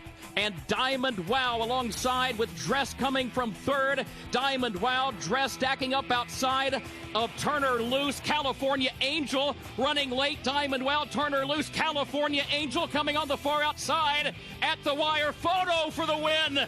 What a finish in the J.P. Morgan Chase Jessamine. California Angel defied the odds once again in the J.P. Morgan Chase Jessamine Stakes and found her way now to the Breeders' Cup Juvenile Fillies Turf. She defied the odds in the first start of her career at Kentucky Downs when she took the last race of the day at 28-1. But that really defines her all the way through, especially with the story of trainer George Leonard III, which we'll be telling you more about. But let's talk about her preparations, because California Angel is a serious contender now in the Breeders' Cup Juvenile Fillies Turf. She's not a 17-1 shot. She's not a 28-1 shot. She has a brilliant late burst in that final 220 yards. This is her work just a few days ago. This is back on October 27th up in Indiana, and she's going 5 furlongs on the main track. What do you see here, Simon, from California Angel? Well, she's a filly that can handle the dirt. She's won on it there. She's a little, not as smooth with a lead change there. She's hanging on that left lead. You saw the rider give the cue to try and switch. It didn't work. They left her alone. That's probably the right thing to do. Her best surface is clearly on the turf. I mean, she's slowing down here at the end. I wouldn't hold too much against her. I'd probably need to see some other workouts with her on the main track. She does. I mentioned she'd won on the dirt. She'd 3rd on the dirt as a prep race, but clearly she's working over a surface that is not really her ideal situation. Turf is where she belongs. That stride will probably smooth out. She'll look a lot cleaner, a lot smoother on the grass. What a story. Purchased for just $5,500. She's earned over $200,000 coming in, and now she's on the precipice of the biggest win of her career, the Grade 1 Breeders' Cup Juvenile Fillies Turf, part of that Future Stars Friday here at Del Mar for the Breeders' Cup on November 5th, a $1 million purse. But the question many might be asking if they don't follow the sport is, who is George Leonard III? So we asked that question to Joaquin Jaime. Joaquin, who is George Leonard III? Yeah, Todd, it was just a few weeks ago when the racing community was formally introduced to trainer George Leonard III. He's a man who's been training since 1991, but to be on the national stage, that didn't happen until California Angel won the Grade 2 Jessamine Stakes at Keeneland Racecourse. Here is more on the story of the man underneath the cowboy hat. I train horses because it's my passion. I could do 1,000 other things to make more money, but this is what I love to do. My name is George Leonard III. I train California Angels. I was born in Chicago, Illinois. Both of my parents are from Louisiana, so they moved back to Louisiana. We kept a few horses. We were like weekend warriors. We started off doing a lot of brush track racing around Louisiana, and then we ventured up into Evangeline Downs, Delta Downs, and, we did that most of our lives. That's what we did. We just hustled from racetrack to racetrack. My mom always liked to call me String Bean because growing up I was tall and skinny, which I was not a big fan of, but still, she always thought that was funny to call me String Bean. My dad loved his horses. That was our passion, we had the horses, and my dad was about 5'10". My dad was a very muscular, tough guy. Worked hard. I'd like to believe I'm just like my dad. My dad passed away a few years ago in a car wreck, but we had a really good life, raised by good parents. I've never had a 2-year-old that's been more focused and more professional. You wouldn't know that she's 2 years old. I mean, everything about her is all business. She was just one that I liked, I hoped I could afford to get. I'd have probably went up to 15 to 20, and I probably would have stopped there, but I was shocked that she stopped as early as she did. My wife was ecstatic. She was like, I can't believe you got that one for that cheap. I was like, me either. 5,500. 5,500. And they're off in the J.P. Morgan Chase Jessamine Stakes. Halfway down the backside, I thought we were sitting perfect. When they straightened up for home, I was getting a little nervous, a little anxious. I was like, hurry up, hurry. She's got to get to moving here. And I started leaning with the wire. I was like, hurry, honey, hurry, hurry, hurry. California Angel running late. Diamond Well, Turner loose. California Angel coming on the far outside. At the wire, photo for the win. I saw her win, but you know, you still got to wait for the photo. But in my mind, I honestly saw that she got up in time. I'm so happy, and it's hard to believe that this is happening to me. You know, we really won. You got to remember, Cowboys can't cry, so I can't let no tear come down. You know, I got to hold my breath and stand tall, you know. But, you know, it's just the emotions are overwhelming. Can't forget the queen. Yes. Or there'll be no king. Yes. If I were to get lucky and win a Breeders' Cup race, it'd be, I'm sure, ecstatic as it was to win the Jessamine. But the most important thing is I'll have a whole lot of my family there, you know, to share it with my family. It's a whole different stage, and I'm enjoying every minute of it.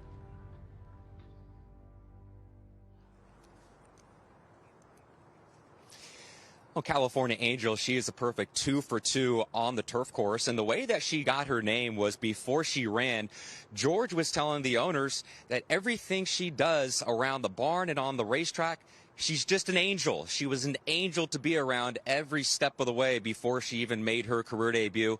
She is a daughter of California Chrome, so the owners decided to merge those two names together, and that's how she got her name of California Angel. Todd, it is a story that is impossible to not root for her to win her Breeders' Cup race in the Breeders' Cup Juvenile Fillies Turf coming up on November 5th here at Del Mar. And she is an example of why the Breeders' Cup Challenge Series was created, a win in your in series. TVG has been showing all those races throughout the course of the year. California Angel is here because of that win in the J.P. Morgan Chase Jessamine Stakes. Simon, we have to be objective as handicappers and say realistically, can a horse win? Look at their past performances. But when it comes to George Leonard III and the story of California Angel, I know I'm going to be rooting for her regardless of what you look at and assess handicapping-wise. Right, but even handicapping, she stands up there. The win in the Jessamine was good. She came from far back. You know, if she's in the barn of Chad Brown, we're talking about her like she's a major threat here. It's just because she comes from George Leonard's barn. It's time for him to make a name for himself. He's been in the game long enough. This is a big, big moment for him. It's going to be all very new, coming to California and shipping in and taking care of business. I think it's, you know, sometimes it's hard for the first time you do that on the big stage, but he's a horseman at heart. If his horse is fine, I think she'll run a good race. And then a daughter of California Chrome. Yeah. We were here when California Chrome made his only start on the turf. It was here at Del Mar during the Bing Crosby season. He took the Hollywood Derby here at Del Mar, and his trainer, Art Sherman, always said he thought California Chrome would have been even better on the turf, and he proved it that day. He did. I mean, obviously he didn't get many opportunities. When you prove yourself as such a unique and dominant horse on the main track, it's very often that, you know, connections are not going to put the horse on the dirt. They stay where the big money is on the dirt. But, yeah, I mean, the pedigree's there and the form is there. His races are good. So far on Breakfast at the Breeders' Cup, we've been talking a lot about the trainers and the horses themselves, but what about the riders? It is going to be a big 2 days for Juan Hernandez, a chance for him to assert his name into the national conversation in thoroughbred racing. And with him at Santa Anita right now, Christina Blacker. I'm joined by jockey Juan Hernandez. He is having a strong meet here at Santa Anita. You were second in terms of the rider standings down at Del Mar over the summer, so a track that you know very, very well. Are you looking forward to riding your first Breeders' Cup at Del Mar? Yes, it's gonna be excited. I have some horses. I think I have 3 to ride over there, and yeah, I'm really excited. I'm ready to see how my horses do over there. You had some experience the last time the Breeders' Cup was here at Santa Anita, also last year at Keeneland. What's it like to ride the Breeders' Cup and to be in the jocks room with all the best riders from around the world? It's a really nice feeling. You know, you feel really good. That's like a jockey. You always wanna ride that kind of horse, that kind of races, because everybody is watching the big races. So you wanna be part of the big things like the Breeders' Cups. What are you looking for as a jockey this weekend for those final works? As you get on these horses for the last time, or if you're watching the exercise riders breeze them, what do you want to see or what do you want to feel from the horses now? Yeah, I want to see my horses, how they work. I think the other guys are gonna work the horses, but I always like to watch the workers and see how the horse work, how the horse gallop out, and sometimes I ask the trainer how the horse pull up and how he's doing after the work. So hopefully my horses work good and they're ready for the Breeders' Cups. I want to ask you about one of them specifically, and that's McKinnon. You've been aboard him several times. He's 3 for 3 going 2 turns on the turf. You were on him when he tried the grass sprinting, but he really came into himself going long. Did you feel that he instantly took to the course and was doing what he's meant to do? Yes, you know, that horse he's learning a lot, and he's grown up, and every race looks like he's doing better. So hopefully he keep doing that. And yeah, last race he ran really good. It was a really nice race. You know, he exploded really fast. He finished really strong the last quarter pour, and then I worked him last week on the training track, and he feel really good, and he's feeling good. He's a happy boy. So hopefully he keep like that.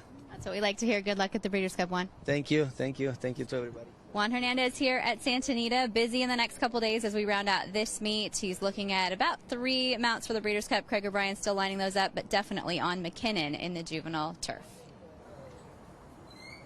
Thank you, Christina. It's also a busy time for horse players because it's the 2 best days of betting throughout the horse racing calendar year. The Breeders' Cup, Friday, November 5th and Saturday, November 6th. And take a look at the wagering menu. We start on Friday. There's truly something for everyone, starting with a pick 5 in race number 1 and the pick 6 in race 5. Remember, it is a Future Stars Friday, so 5 Breeders' Cup races on the Friday program out of the 10 races. Then we look ahead to Saturday, where there are 9 Breeders' Cup championship races, and the wagering menu outstanding with a lot of focus on that pick 6, races 7 through 12. 2 days that you could make your entire year with the Breeders' Cup, Friday, November 5th, Saturday, November 6th, and you could be wagering with the Breeders' Cup official wagering partner, TVG. We have much more coming up here on Breakfast at the Breeders' Cup. While we're on site at Del Mar, we're all around the country. We'll be checking back in at Santa Anita. We'll also check in at Churchill Downs in Louisville, Kentucky, and Keeneland in Lexington, Kentucky. More from the 2021 Breeders' Cup on Breakfast at the Breeders' Cup right after this.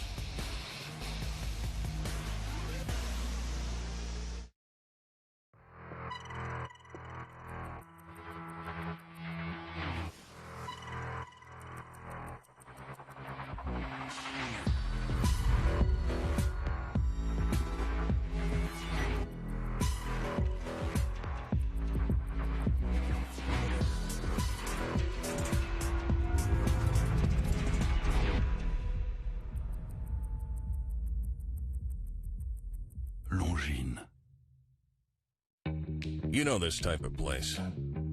You might even work in one. Hot, sweaty, uncomfortable. But it doesn't have to be that way.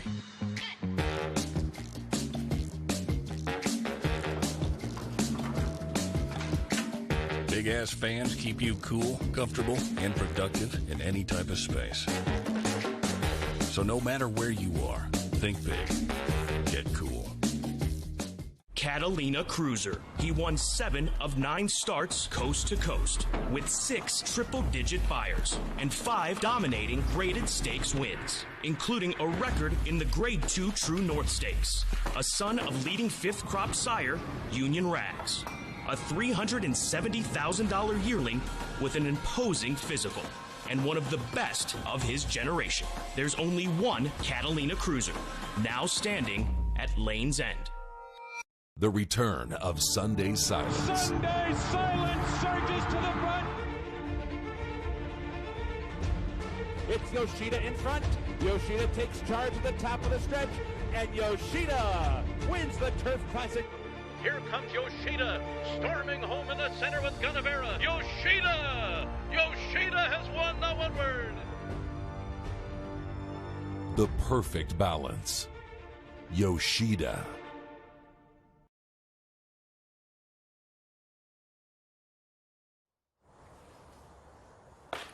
And welcome back to Breakfast at the Breeders' Cup. Yes, it's that time for Twitter Talk, presented by America's Best Racing, ABR, helping us along with Twitter Talk today. Pretty light on the social board today. That's why I'm asking you, as we go forward, post some tweets, whatever you want, some questions, some thoughts. We'll get them up here each and every day on the social board. Just pretty light right now. Look who arrived in town last night over at Santa Anita. He's going to be coming down here. That's Larry Comas. Looks to be happy. He's teamed up with an old pal of his from New Jersey, Joe Bravo. So looking to see him. He'll be calling the Breeders' Cup.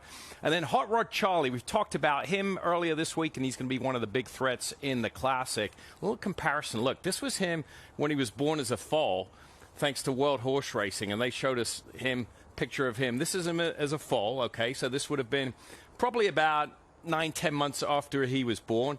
And then we bring in what he looks like today. If we can just move this, there we go, move this one out the way.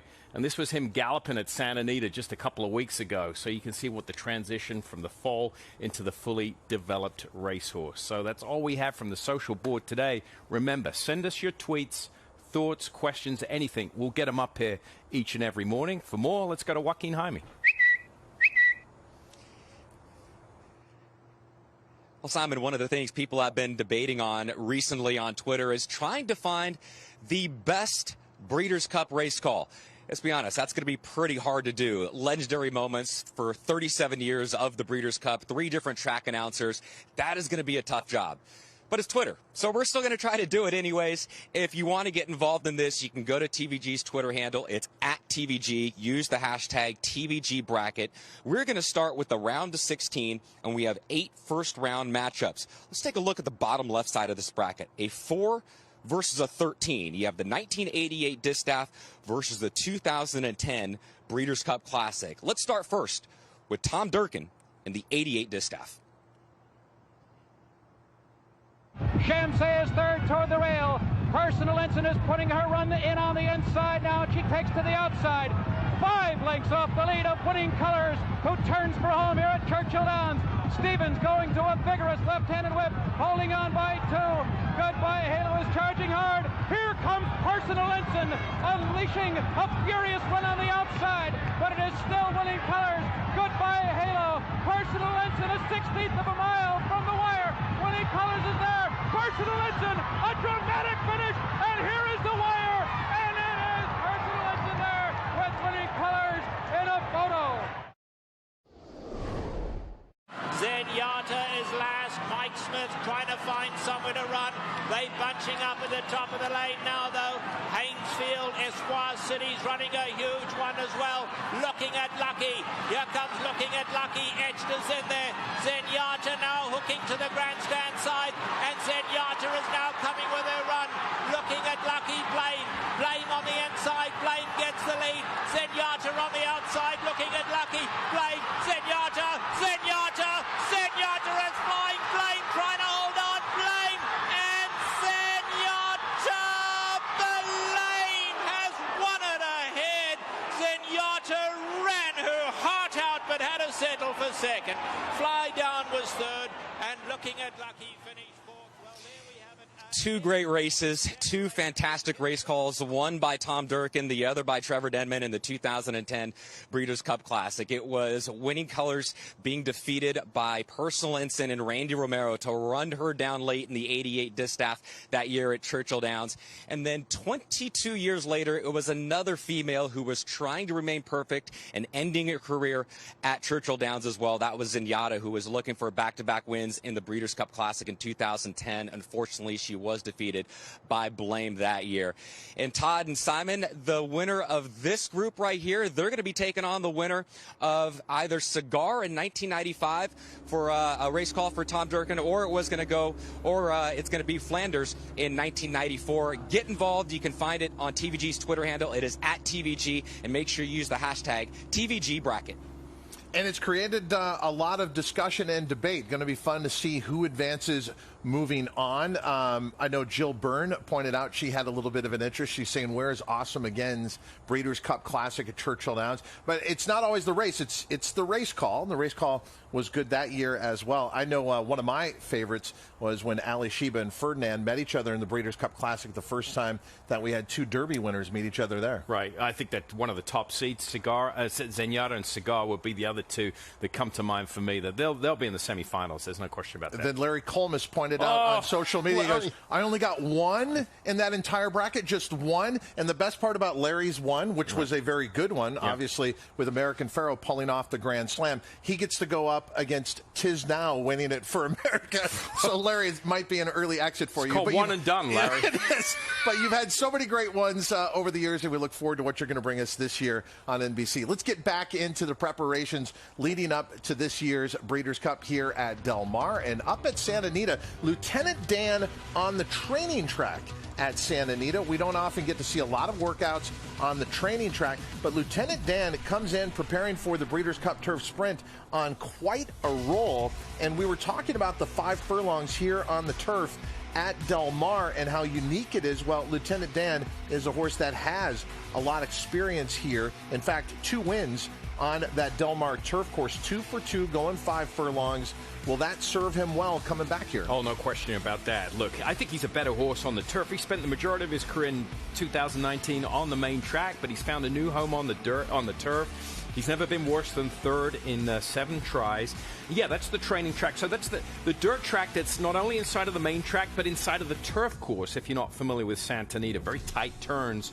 I know a lot of trainers based at Santa Anita, they'll work turf horses on the training track. Kind of simulates the best they can do as far as the turf goes, with the tighter turns. For those that you're not familiar, you can't work horses on the turf every day. They're usually assigned workout days once a week. So if you're off that schedule, this is the next best option at Santa Anita. Lieutenant Dan completing his major preparations leading up to the Breeders' Cup Turf Sprint. It pays to own a California bred. Owner-breeder Nick Alexander knows that. Lieutenant Dan, son of Grayson out of the Indian Charlie Mare, excusable, bred by Nick Alexander, and one of the horses to consider in the Breeders' Cup Turf Sprint. We have more to consider out in Lexington, Kentucky. Scott Hazelton with trainer Cherie DeVoe. Here with Cherie DeVoe as Tarabi put in a half-mile workout yesterday right here at Keeneland. First of all, how has she been doing since her grade 1 spin-away test? She's doing really well. She came out of that race with some minor abrasions that took a while to resolve, which is the reason why she didn't have another prep race into the Breeders' Cup. But, we made the decision when she started breezing, if she trained really well, that we would consider the Breeders' Cup. And each breeze that she's put in has been exceptional. So, yesterday she had a nice easy maintenance half, 48-3, just nice and easy, and came out of it in great shape. So it looks like all systems are go for her. What has made her workouts so exceptional, in your opinion? She's does everything that is expected of her, and in a more mature level than most 2-year-olds, even from the beginning. Never had a bad day, never's had a bad breeze. So each week we ask more of her, and she puts that out there. She's had 2 5/8 works that are very demanding, 59-3, a minute and change. So she's does everything that we're asking her to do and does it well within herself. And then making sure she comes out of it and moves forward each week, what she's doing. Is that with purpose, knowing that she's stretching out to a route of ground? Is that why you're asking more of her as you get towards the Breeders' Cup? Correct. To take a shot in these big races, you have to make sure your horse is doing as best as she can be doing, and she's going to be fit enough, especially coming off of a layoff. So I've asked a bit more of her than I probably would on a normal circumstance, but to be there, to go 2 turns, you know, and do a lot of tasks that are unknown to her, we have, you know, you have to train them a bit harder than maybe you normally would. When she travels works on Thursday here at Keeneland, once she gets to Del Mar, what will her schedule be like in the lead up to Friday in the Breeders' Cup Juvenile Fillies? All of her hard work has been put in, so when she gets there, we'll just give her a nice, easy jog day, make sure she got over the trip in good order, make sure her energy level's in good shape, and then she'll just gallop into the race. You look forward to heading out west to Del Mar? I am. The weather's probably a bit better than it is here in Kentucky. Well, Cherie, great to catch up with you. We look forward to seeing you out west, and good luck with Tarabi in the Breeders' Cup Juvenile Fillies. Thank you so much. Cherie DeVoe can train winners anywhere in the country. We look forward to her horses arriving out here at Del Mar very soon. Latruska is already here. She is the heavy favorite for the Longines Breeders' Cup Distaff. That 5-race win streak, so impressive. Her first visit to California, but so much more to her story with the connections as well as what she has done to make it here to the Longines Breeders' Cup Distaff as far and away the favorite. A live look at her on the backside of Del Mar. She'll be coming out onto the racetrack, and we'll be telling you her story when we return on Breakfast at the Breeders' Cup.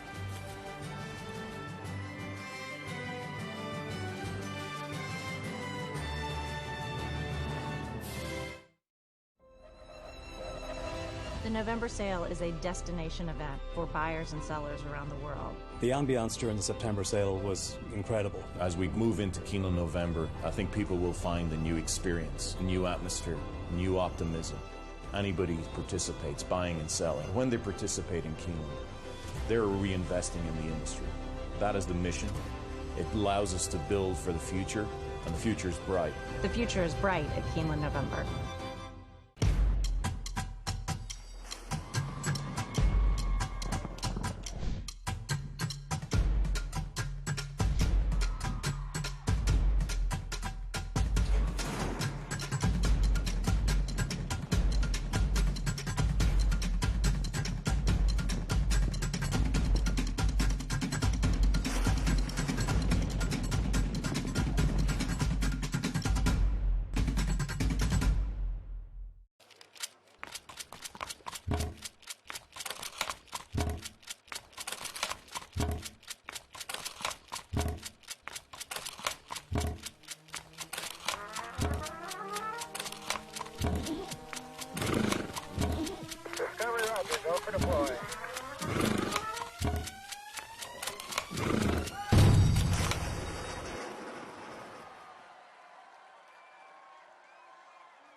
Here in Pennsylvania, we're proud of our breeding program, the best in North America. But we're also proud to be leaders in this industry. The PA Horse Breeders Association is funding cutting-edge research at Penn Vet into equine health and safety.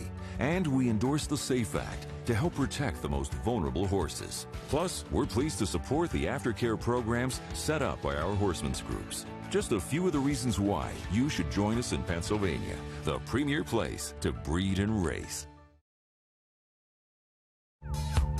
Top of the stretch, tall task ahead to try to catch Latruska. Latruska leads it by 4 lengths coming to the 8th pole. Dunbar Road to second, Bonnie South in third. Final furlong of the Juddmonte Spinster. Latruska chased all the way by Dunbar Road and Bonnie South. Latruska's already past the 16th pole. Latruska by 3. Latruska and Erod Ortiz Jr. to win the Juddmonte Spinster by 2.5 lengths.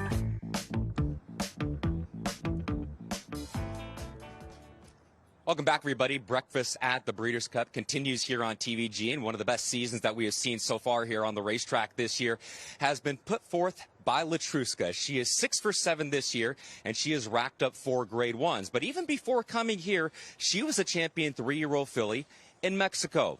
Here's how it all started for Letruska from Mexico now to the U.S. When Letruska come here, I know that she's a very important horse. She come after win 2 parts of the Mexican Triple Crown for fillies. Letruska se lleva el Clásico Diamante. After she run here, I know that I have a good horse. Campeón de Venezuela, Michelle Jaramillo, ganó Letruska. After the Clásicos del Caribe, St. George's Stable tell me if I want to move to the United States. And I don't think a lot, because I think to in Mexico, after 10 years in a row, be leader trainer, I need to try here. She's a very special horse. She's not easy horse in the strong. She like to show to you she's the one. Sometimes before important races, even I don't work her in 2, 3, 4 weeks. Some days she gallop very, very nice, and other ones she want to run. So when she want to gallop, okay, gallop, what else we can do? Just I need to change the day after. And they're off. As expected, Letruska right to the front of the opening strides. I don't think does she have a problem if she goes second position. I don't think if she's not in the lead, she don't win.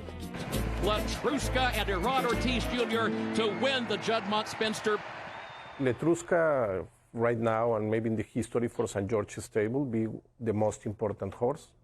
And the owner, Germán Larrea, he breed almost the half of the Mexican breds. He support all the Mexican industry for horses in the last 20 years. I think this is important for all the Mexican industry horses. We have a lot of passion for the sport. We have people for all our countries, from Puerto Rico, Panama, República Dominicana, Venezuela, in very important positions like riders, assistants for trainers, some trainers, grooms. So now when we have a horse for Mexican interest in Mexican people, it's a real dream.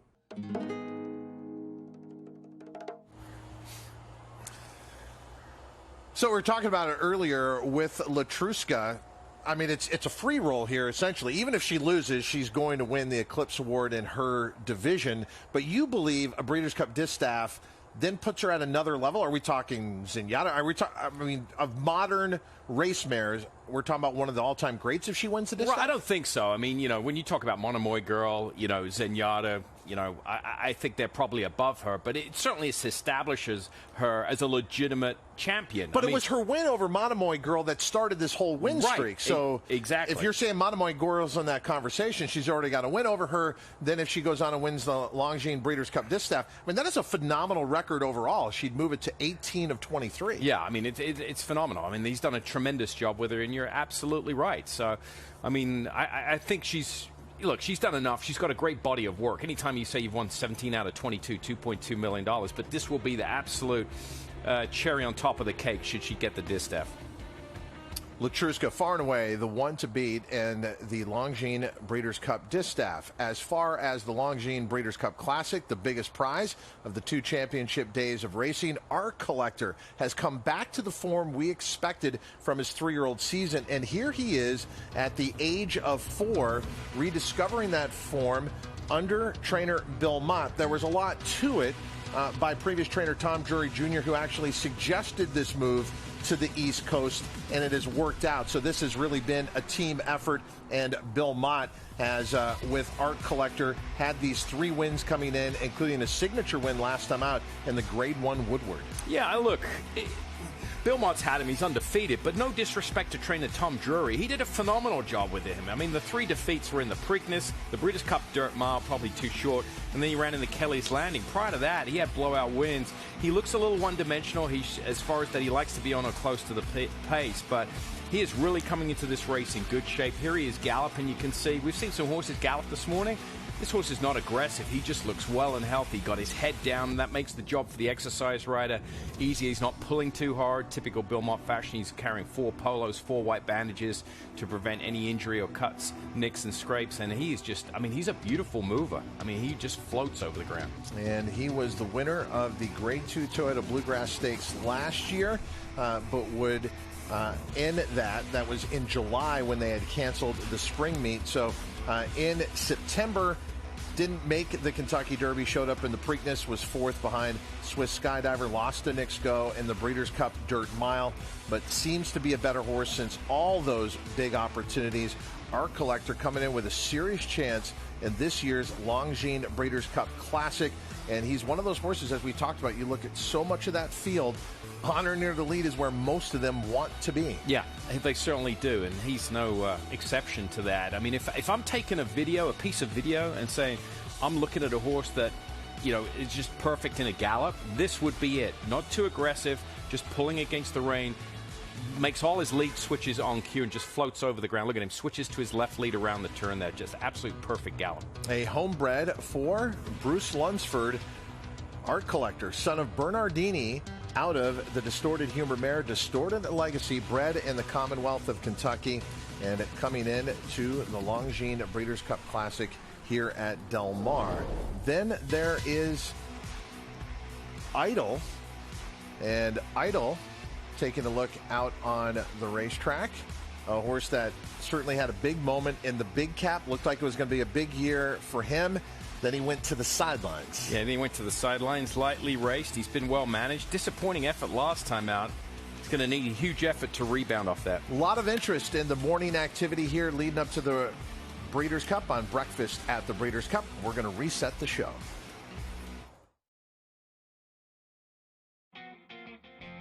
Gunrunner reaching for the wire, collected alongside, and then comes West Coast and War Story, but Gunrunner's on top of the world! He wins the Breeders' Cup Classic! In 2017, Gunrunner punctuated his Horse of the Year campaign with a dominant victory in the Breeders' Cup Classic. This year, the World Championships return to the Seaside Oval, and the biggest names in the sport have assembled at the Del Mar Thoroughbred Club. Who will rise to the occasion and emerge as this year's definitive star? TVG brings you all the action as the competitors and their connections make their final preparations for the biggest weekend of the year. Welcome to Breakfast at the Breeders' Cup.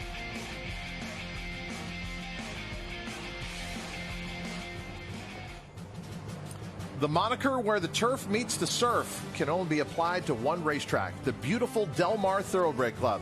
And for the second time in its storied history, the Breeders' Cup World Championships returns here Friday, November 5th and Saturday, November 6th. That is one of the great champions out on the track right now at Del Mar that we will see performing here over the 2 championship days of racing. The great Latruska on a 5-race win streak and the heavy favorite for the Longines Breeders' Cup Distaff. You're watching Breakfast at the Breeders' Cup. Welcome to our set just off this main track here at Del Mar. I'm Todd Trupp. Very pleased to be with Simon Bray. And for those of you joining us for the first time on Masson and other networks around the country, welcome. We've already had a busy morning, Simon, but for Latruska, she's taken her time coming out here. And it's my understanding with her personality, she goes at her own pace. Right, exactly. She dictates what gets done during the day and how it gets done. So the trainer has kind of got into her head and figured it out. That's the job of a trainer, right? You don't train all these horses in one particular fashion. You take the individual, you mold it. It's like any coach, any manager, that you have to mold the athlete and do what they want to do and tell them how they need to get it done. And she's doing that. She's coming out a little later, and I think that's good for her right now. Track's not very busy. Sun's come up. It's a little quiet for her. It's very busy leading up to those 2 championship days of racing with major preparations being done around the country, and we've got all the coverage around the country. We have reporters in Lexington, Kentucky, Louisville, Kentucky at Churchill Downs, and just north of here, up the Interstate 5, standing by at Santa Anita, Michelle Yu. Thanks, Todd. I'm joined by Giovanni Franco, who was aboard Lieutenant Dan this morning for his final paces. He'll ride him in the afternoon as well. But, Gio, tell me what he felt like this morning. I worked him half mile today. Miyari asked me to go about 49. I went a fifth of a second faster. So was he mad? No, he wasn't mad. The horse was very happy, and he galloped out great. I thought he's doing really good, so I'm hoping for a good race from him. Is that kind of typical of how he works? Matty likes them to work a little bit on the slower side? No, I think he's getting him a little faster. I think he wanted me to work him a little faster today. He usually just lets him lope around there, but today he actually asked me for a time, so I did it. And what would you describe your relationship with Lieutenant Dan as? Oh, he's a sweet boy. There's not a person that couldn't get along with him. I think he's just a nice horse, and hopefully he runs like it. Gio, you're supposed to say he's very tough to ride, and only I know this horse. I would, but I don't like to lie. All right, well, thanks for joining us here, and best of luck with Lieutenant Dan. All right, thank you. Guys, he'll go forward in the turf sprint for the Breeders' Cup. And so far this year, they have been 3 for 3, that combination of Giovanni Franco and Lieutenant Dan. And as we were telling our audience earlier, Lieutenant Dan is undefeated on this turf course that's right behind us, sprinting 5 furlongs on the turf, which will be the task in the Breeders' Cup Turf Sprint. Remember, 2 championship days, Friday, November 5th, which is Future Stars Friday, 5 Breeders' Cup races then, and then Saturday, November 6th, 9 Breeders' Cup championship races. Looking forward to it. I mean, the grandstand's empty now, but it's going to be packed Friday, Saturday. There's still a few seats available, right? And yeah, you should get to breederscup.com and check them out, especially if you're in the area. It's not too late to actually plan a flight and be here. You don't want to miss as the Breeders' Cup comes here for the second time. The last time we were here in 2017, it was one of the most treasured moments in the Breeders' Cup, and more memories to be made this year. Let's get back into the preparations leading up to the Breeders' Cup. We were talking about the Breeders' Cup Filly and Mare Sprint, going to draw one of the shortest fields they've ever seen in the race because of the presence of Gamine, who dominated the field last year in the Breeders' Cup Filly and Mare Sprint. But one of the brave fillies to take her on is Edgeway, and she's met her before at Los Alamitos. She lost to her by 11, but she'd also been off for a while. We're taking a look at Edgeway up at Santa Anita right now. How does she look? Solid filly, looks good in her own right. She's won 5 of 8, but the problem for her, like so many others, it's Gamine. You referenced the race she was beaten by. I remember that. John Sadler entered her and nominated her at Los Alamitos. He's like, there's no way Gamine's going to show up there. But unfortunately, because of the situation surrounding Gamine, Bob Baffert couldn't run in New York at the time. He had to run her, and he had to run her and stay home. That was the only spot. So she was beaten 11 lengths by her that day. That's a tough task to turn around at 11. I mean, a great filly. But she's just up against a complete champion, Super Freak. So Edgeway preparing for trainer John Sadler and Haranis Racing up at Santa Anita, watching this live right here on Breakfast at the Breeders' Cup, where we bring you all the preparations in the morning leading up to 2 championship days of racing. Back here at Del Mar, Joaquin Jaime is everywhere for us on the grounds at Del Mar, this time into the paddock. Who you looking at, Joaquin? Well, Todd, we're with Latruska. She has just left the barn area. She's made the long walk from the barn area here to the paddock. This was the plan this morning, to come to the paddock, get her familiar with here, take a couple laps around, and then she's going to go ahead and make her way on to the main track, as she's expected to gallop today, and then she's going to go ahead and have a 4 furlong work tomorrow. Todd, today she's going to be galloped by Roger Horgan. He works for Brendan Walsh. He formerly used to work for Kier McLaughlin and was actually the regular work rider for Tamar Coos, who won the Breeders' Cup Dirt Mile.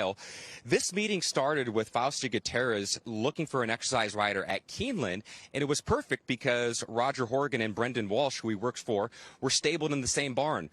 Fausto was telling Roger his plans of coming out here to Keeneland, that he needed an exercise rider, and that's how the two got paired up, knowing that Roger was already going to be coming out here for horses for trainer Brendan Walsh.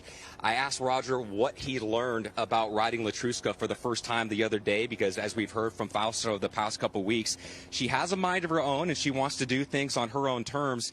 And Roger told me that she knows what her job is. His job is just to stay out of the way, keep his hands as quiet as possible. So when Latruska steps on the racetrack here in just a moment, Todd, let's see if Roger can execute that and stay as quiet as possible, since Latruska knows her job, what to do when she steps out on the racetrack.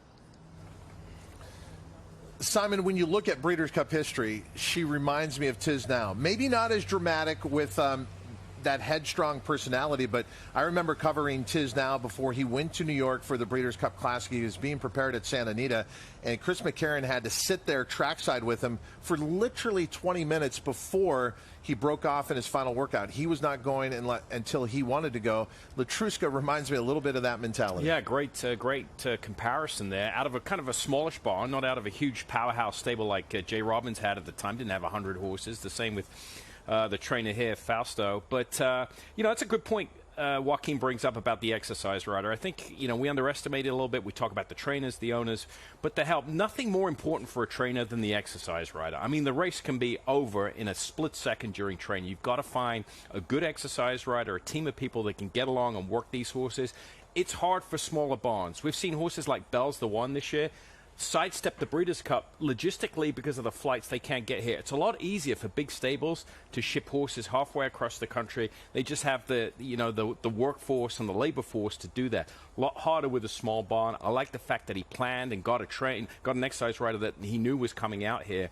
They got associated with him and they know the horse. But exercise riders are absolutely key and fundamental to the success of what happens in the afternoon. So you look at all the people and all the preparations that happen in the mornings, then it comes down to the rider to execute it perfectly in the afternoon. That's a lot of pressure, but one of the best to ever do it. Victor Espinosa is up at Santa Anita right now with Michelle Yu.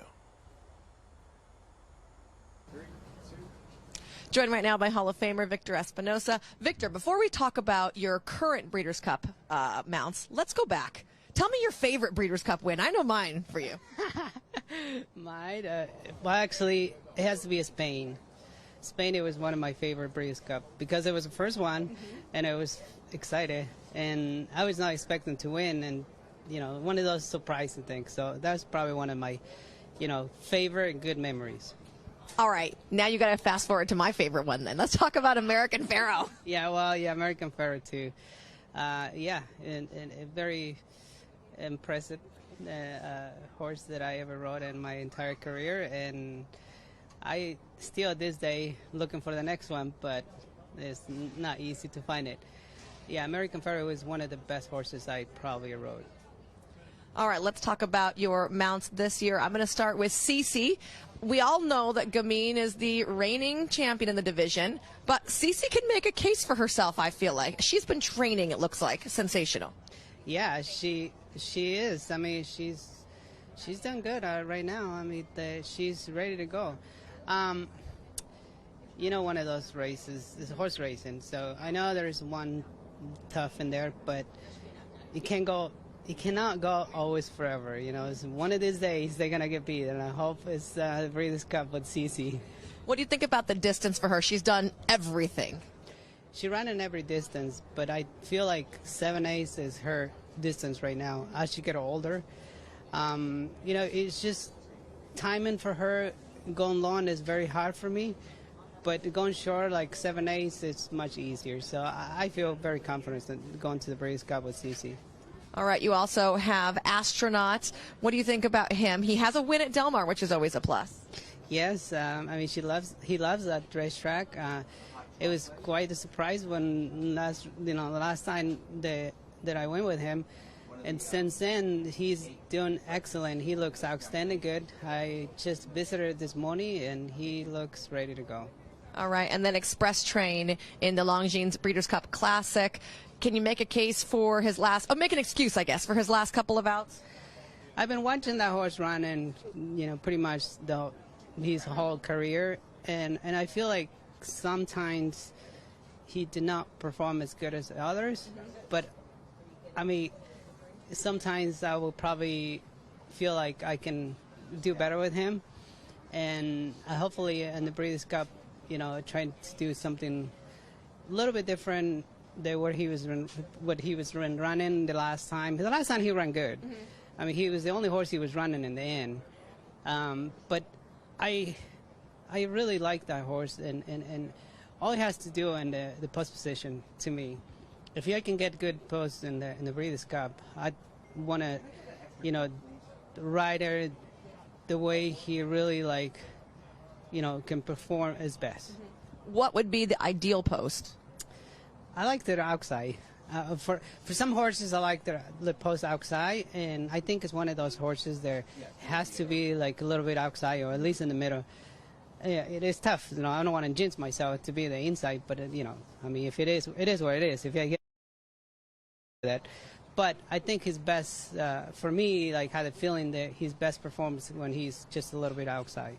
It sounds like you're shouldering a lot of the blame of races he didn't run as great in. Do you feel like there's choices that you could have made in some of those races that would have given him a better finish?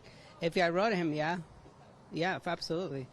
I always, you know, study myself, the horses that I ride, like spec strain, how they can perform his best, you know, and yeah, we all might make mistakes, but if we make a mistake one race, then I had to learn from that and not do the same mistake in the next time, because I feel like every horse has a weakness during the race, but my job is to find that and avoid that problem for the next race. And maybe I'm wrong, but I'm excited, right? I am so excited for the Breeders' Cup this year because they're in Del Mar, and you know, I think there is horses that I ride. They're training well and they're ready to go. Do you think it's an advantage that some of the horses you're going to ride have raced successfully at Del Mar? Can it be a quirky type track to you? For sure. Yeah, absolutely. And that's why I'm excited, because all my horses are running Del Mar and they all win.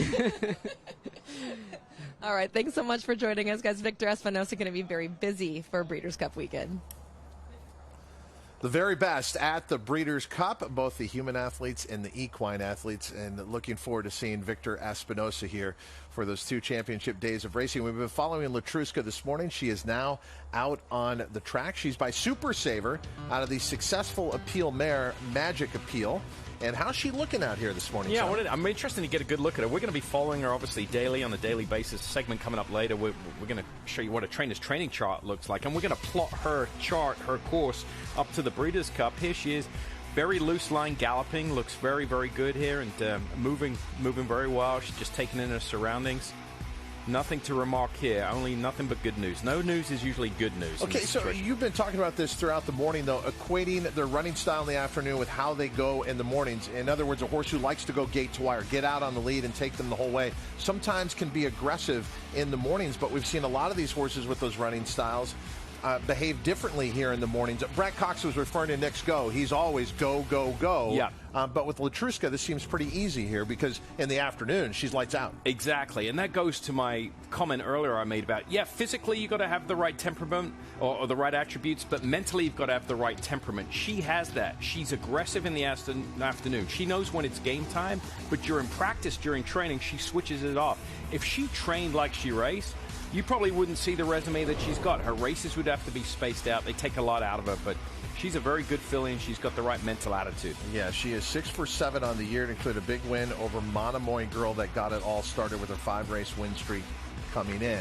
Also preparing for the Longines Breeders' Cup Distaff, but up at Santa Anita is Private Mission for trainer Bob Baffert. Now, she comes in having really improved around 2 turns. She was okay sprinting, but her last 2 efforts around 2 turns, including the Grade 3 Torrey Pines at a mile here at Del Mar, have been awesome, but it's also not against the company like Latruska. No, it's not. And she's an aggressive filly. Can you see the difference in galloping? It's great we showed you these back-to-back. The last one, long, loose rein galloping. This one, the exercise rider is having to sit back, put the feet in front, just create a little leverage. The reins are much tighter. You can see her head is up because he's pulling against her. She wants to do more. It's not a knock. It's just a contrast in styles from her and to Latruska. She's a lightly raced filly, probably a little more immature mentally, and she's a filly that likes to be on the front end as well.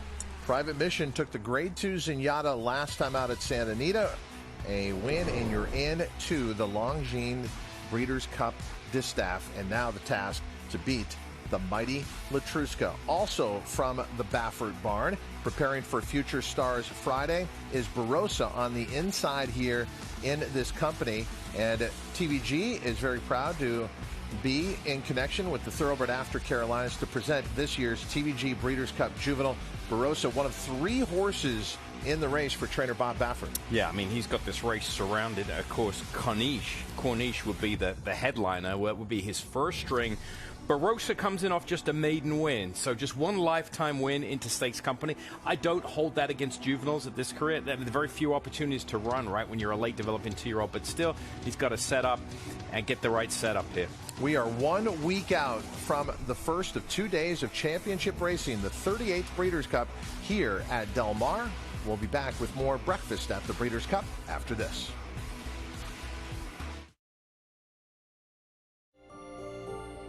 There's something about when you get up early, prep the plane, and you take off, and you get that first light of day, and the air is crystal smooth. You can see forever. You have to have the right aircraft for the right flight with the right crew up front. Only NetJets can do this. The flight dissolves into the background. It should just be the here and now.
This son of Danzig ranks among the world's elite sires, with Grade 1 winners on dirt and turf, and star performers both at home and abroad.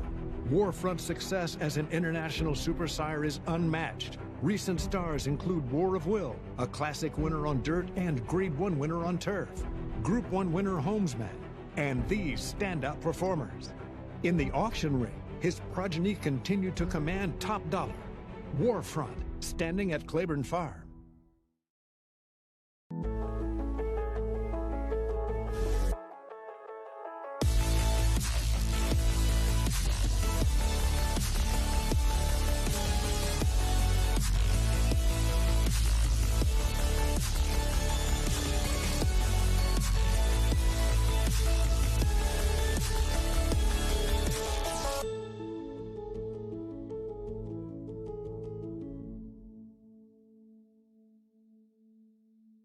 Breeders' Cup apparel and products represent everything the Breeders' Cup stands for.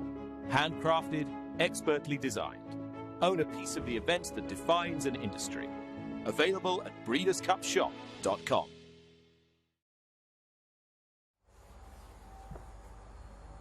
You're watching Breakfast at the Breeders' Cup on TVG, America's Horse Racing Network, and other outlets around the country. Thank you for being with us. All the preparations leading up to 2 championship days of racing you'll see here on Breakfast at the Breeders' Cup. We're going to be with you for the next few days with the Breeders' Cup Friday, November 5th, and Saturday, November 6th here at Del Mar. I'm Todd Trupp alongside Simon Bray. So you're watching a traditional telecast. But on the Breeders' Cup days, Friday, November 5th and Saturday, November 6th, you are going to see the Breeders' Cup up close and personal with our multicast. Experience the Breeders' Cup like never before with exclusive multicast coverage on the Watch TVG app. Again, download the Watch TVG app, and then you can watch TVG's multicast coverage features like jockey cameras for every race, contender cameras following each horse from the paddock to the starting gate, a multi-cam review featuring the player show and alternate angles, and a lot more. Best of all, it's absolutely free when you log in with your TVG account or sign up for a 7-day trial. Just download on your Roku, Amazon Fire TV, or Apple TV connected device or smart TV to unlock an exclusive Breeders' Cup experience on the Watch TVG app.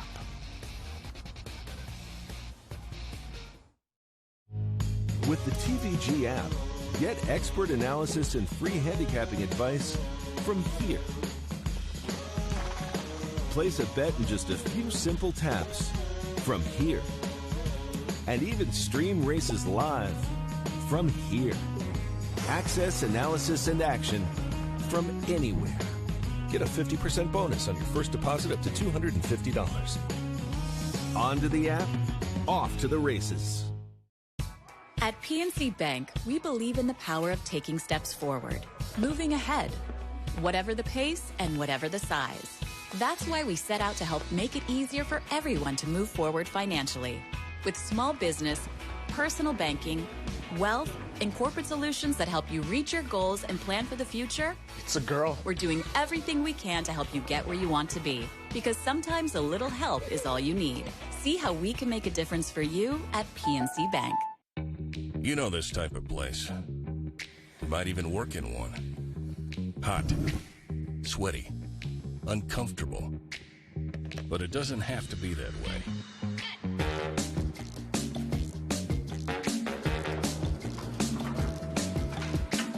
Big-ass fans keep you cool, comfortable, and productive in any type of space. So no matter where you are, think big. Get cool.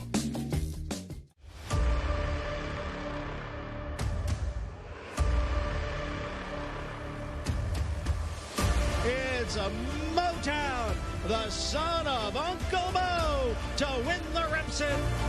Motown flying, Motown will win a Thriller, Motown to win it, and Motown has won the Hollywood Derby.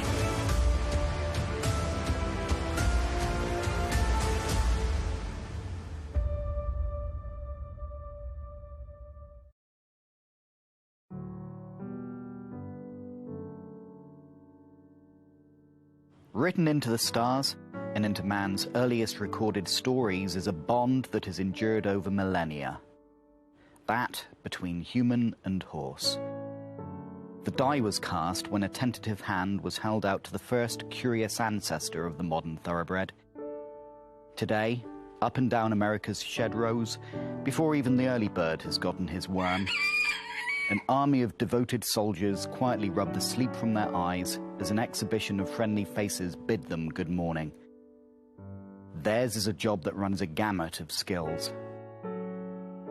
Part strongman, hoisting back-breaking bale and barrow. Part physician, their six senses attuned to imperceptible signs. Part counselor, they're always to encourage. And why do they do it? Sure, the sweet thrill of victory is intoxicating, but that's really not why they wrench themselves from warm comfort into the cool, shadowy husk of early morning. It's human nature, yearning for companionship built on mutual trust and respect. This is the groom. Healer, teacher, friend.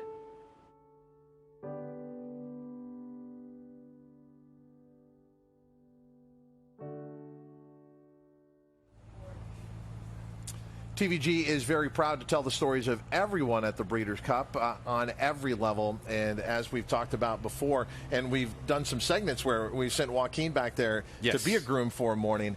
They are integral and so important because they spend the most time with these horses. Right, exactly. Like any good operation, whether in business or in sports, you're only as good as the people that you employ. You need the horses, yes, but they don't take care of themselves. So you have to have a good crew underneath you. Grooms, exercise riders, hot walkers, night watchmen. They are absolutely integral to the success of any major operation. Earlier this morning, we were talking to trainer Brad Cox, who is in line to have a huge 2 days at the Breeders' Cup, and a jockey he will be employing quite a bit, and as a regular rider for him is Florent Giroux. And at Churchill Downs in Louisville, Kentucky, Kate and Braid are with Flo.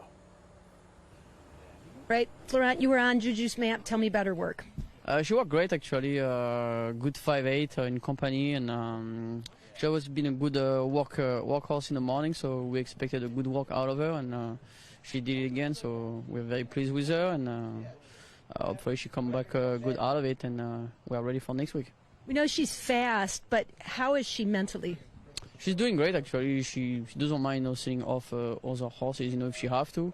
But sometimes her talent just take over. She breaks and she's so much superior and put me in a good spot. But I would say she has great tactical speed, but I don't think she's the quickest, out of there. But expecting, a good run from her. But I'm definitely think the distance is going to be more of a favor than anything else. You're in a unique position, having worked Essential Quality, though you won't be aboard him for his races. But tell me about your experience the other day. And in fact, you've been aboard him for his last couple breezes. How is he coming into the Classic? He's coming into the race. Actually, him is not the most visually impressive horse, to watch train. It's more knowing him, rather than anything else. He just do strictly the minimum. And sometimes he barely passes the horse who's next to him, but it's more how he does it. You have much more horse, underneath you, and it's more feeling more than a watching, I think. But yeah, he works great and looks like he's on point and he's doing good. So hopefully he can cap off the year, in a big way in the Breeders' Cup. Did you find any difference, though, in his most recent workout? Because he seemed to be finishing with a little bit more interest than some of his previous works in terms of staying on even terms or even getting past his workmate. Yeah, he does. I think now he's probably getting a little more mature too, comparing to earlier in the year where people were watching him more, prior to Derby and stuff like that. Now we'll see he's a little more mature, he's a little bit stronger horse too. And maybe he's a little more into it. That's the only thing I can come up with. But no, he's a very, very smart horse, and I just think horses with a mentor like this you don't see very often. You were also on She Dares the Devil for her most recent breeze, and you'll be aboard her potentially for her work tomorrow. But her serious work has already been done. Tell me about her last workout. Work great, same thing. Just been a very good workhorse, from the beginning, and she breathes really well, going a minute, and very pleased with her. And I'm thinking she's probably going to do the same type of thing, tomorrow with a good gallop out. But she's coming into the race, in great shape. Last time, that was pretty easy win. The margin was not, crazy, but the way she did it, that was more a stepping stone, rather than giving her a hard race, prior to the Breeders' Cup. And we know she likes the track and she doesn't mind traveling since she's been there already this summer. So hopefully all things goes her, and hopefully we can turn the table on Lechuska this time. Breeders' Cup has always been an event you get pretty excited about. How are you feeling coming into this year's showcase? Feeling great, actually. I have a couple of good chances, especially with some 2-year-olds. I'm excited. It's definitely one of the favorite weekend of the year, and it's also great. It's a unique, championship, and I really do think it's a world championship. Not only people from the US watching, but all over the world. People are watching Breeders' Cup and cheering for who they want, and who they know. So I'm glad, and winning a Breeders' Cup race is always important. So hopefully I can win one this year. You staying busy? More workers to come for Florent Geroux. Florent Geroux, Flavien Prat, Julien Leparoux, 3 riders that came from France, have had great success here in America. Why from France to America have they been able to make the transition so easily? I don't know what the reason is behind it. There's been a dominance recently of turf racing. I think that has a lot to do with it. They're obviously very talented turf riders. Julien Leparoux dominated the synthetic era for so long in the Midwest. And now, I mean, they've just, once they establish themselves, they're picking up opportunities on dirt horses. I mean, they're as good as any North American base rider. I don't know what has made that transition, but those 3 names, Flavien Prat would be the head of them. Nationally have certainly done a tremendous job the last several years. Let's turn our attention to the Cutter Racing Breeders' Cup Sprint, part of the Saturday program at the Breeders' Cup. Lexingtonian is used to pulling off upsets. He won the Grade 1 Alfred G. Vanderbilt at Saratoga earlier this summer at 38-1. He'll be trying to pull off an upset over Jackie's Warrior and others in the Cutter Racing Breeders' Cup Sprint. There was some weather to deal with in Lexington, Kentucky with his preparations, and standing by with Lexingtonian's trainer Jack Sisterson is Scott Hazelton. Trainer Jack Sisterson calling an audible in the early hours here in Lexington, Kentucky with Lexingtonian and Channel Cat, who we'll talk about secondly. But What was it like this morning? What time did you wake up, and what was the reason for the audible to work Lexingtonian and Channel Cat? You know, we always wake up early, but we've been waking up extremely early this week just because of the weather forecast. It's been scheduled rain, so we woke up yesterday and thought, you know what, we might push it back to Friday. Last night we were going to push it back to Saturday. I woke up this morning, there was no rain forecast in the next few hours. The track was open, so I planned B quick and we worked them. And it was at 5:30 a.m. this morning? Both worked at 5:30, yes, Scott. How did Lexingtonian get over the track? Yeah, he can be very workmanlike. If you look at his works 3 works back, he went 103 and 4. You know, he worked with a maiden 50 horse and he wasn't impressive. His last 2 works have been extremely impressive. He knows he's coming up to a race next week. We're very happy with him. We went 48 and 2, first 8th and 13 and 1. He came home in 11 and 1, so we were very happy with him. You talked about how enigmatic he can be at times, but he's run a big race at Del Mar. Does that lend some hope when shipping out that way for a big race like this? Very much so, Scott. You know, you want a horse that can travel, especially they're going to run on a big day like the Breeders' Cup. He had everything going against him last summer in the Bing Crosby, and he ran a credible race, and he showed some versatility coming from off the pace, but our plan next weekend won't be coming from off the pace. We'll jump and go forward. You work Channel Cat as though there's a race, right on the horizon. He's pretty far down the list as far as getting into the race. What's the plan? What do you do? I mean, shipping date is coming up pretty quickly. What are you thinking about Channel Cat? You know, we've got circles and arrows and everything. It looks like a football playbook back in the office for him. That we've kept in close contact with Breeders' Cup. You know, there's already been a couple of scratches, but we're 6th on the list, I believe, so it's going to be tough for him to get in. If he doesn't get in, we'll back off him a couple of weeks and probably point for a Gulfstream winter campaign with him. But we've got a couple of days to decide whether he gets on the plane on Monday or not. Well, we know one will, and that's Lexingtonian, and we look forward to seeing you out at Del Mar for him in the Breeders' Cup Sprint. Thank you, Scott. And that would be a big return if Lexingtonian can pull off the upset in the Cutter Racing Breeders' Cup Sprint. You could be taking advantage of all this great racing action and all the information you're getting here on Breakfast at the Breeders' Cup. Remember, the Breeders' Cup brings the best horses together and only partners with the best in the business. And it is TVG who the Breeders' Cup has selected as their official wagering partner. So if you can't be here at the Breeders' Cup, you got the next best thing, betting through TVG and watching the racing action on TVG. We've got a risk-free bet up to $300 waiting for you. Become a new TVG account holder today. All the details are at tvg.com/best bet, or you can walk up that QR code on your screen and unlock it right now. Become a TVG account holder. So much to do in such a world-class area, part of the country. Torrey Pines State Park, fantastic hiking trails that will give you majestic views of the Pacific Ocean. So if you're in town before the races start, maybe get a good hike in. We'll be back with more preparations leading to the Breeders' Cup on Breakfast at the Breeders' Cup right after this. When a new wave calls, you answer. When adventure calls, you answer. When the surf calls, you paddle out. When sunsets call, you find the best view. When the sand in your toes calls, you put more sand between them. When the ocean calls, you wave hello. Because when happiness calls, you answer. San Diego Happiness is calling you back. There's something about when you get up early, prep the plane, and you take off, and you get that first light of day. And the air is crystal smooth.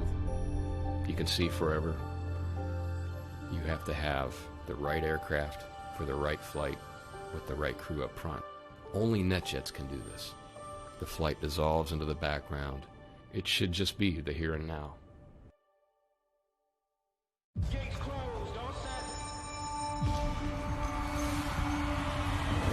At Calumet Farm, we're proud to offer proven stallions to fit every breeder's needs. With over 72 million in progeny winnings on dirt and turf, our diverse roster is producing the champions of today and tomorrow.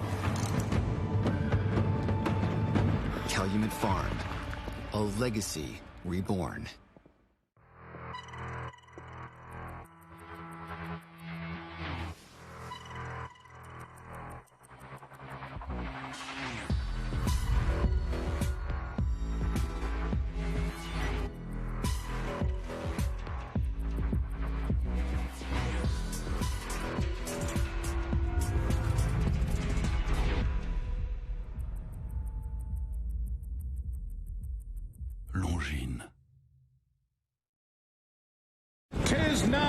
Jones in second. Saki is there on the outside. Guided Tour fights on.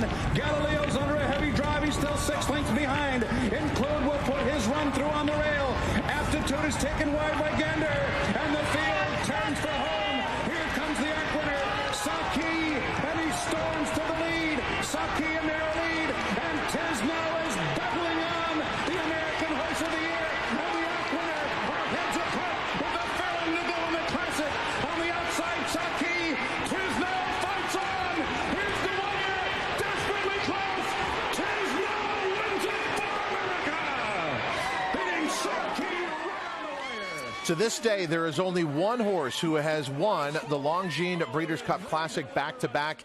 It was the California bred, the great Tiz Now. That was the moment. It's hard to believe we're 20 years away from that back-to-back win in the Breeders' Cup Classic, but there was so much to the story because that year's Breeders' Cup took place in New York at Belmont Park just a few months after the terrorist attacks of September 11th. Thus the call, Tiz Now wins it for America. There's so many layers to the story, and we are going to be bringing you in just a few days the complete story of Tiz Now winning it for America. Welcome back to Breakfast at the Breeders' Cup. I'm Todd Schrupp. Simon Bray, obviously with me here at Del Mar, but Simon has moved over to the touch screen, and we've got our trainer's watch list. Simon, explain this to us. Yeah, it's a new segment we're bringing to you here on Breakfast at the Breeders' Cup. We're taking you from the barn office, the trainer's office, onto the set here and giving you a snapshot of what we call a training chart. This is very similar to what most trainers would do. Nothing complicated. It's usually a monthly planner that's handwritten by the trainer. In this instance, we've picked 6 key horses that we're going to follow leading up to the big World Championship weekends.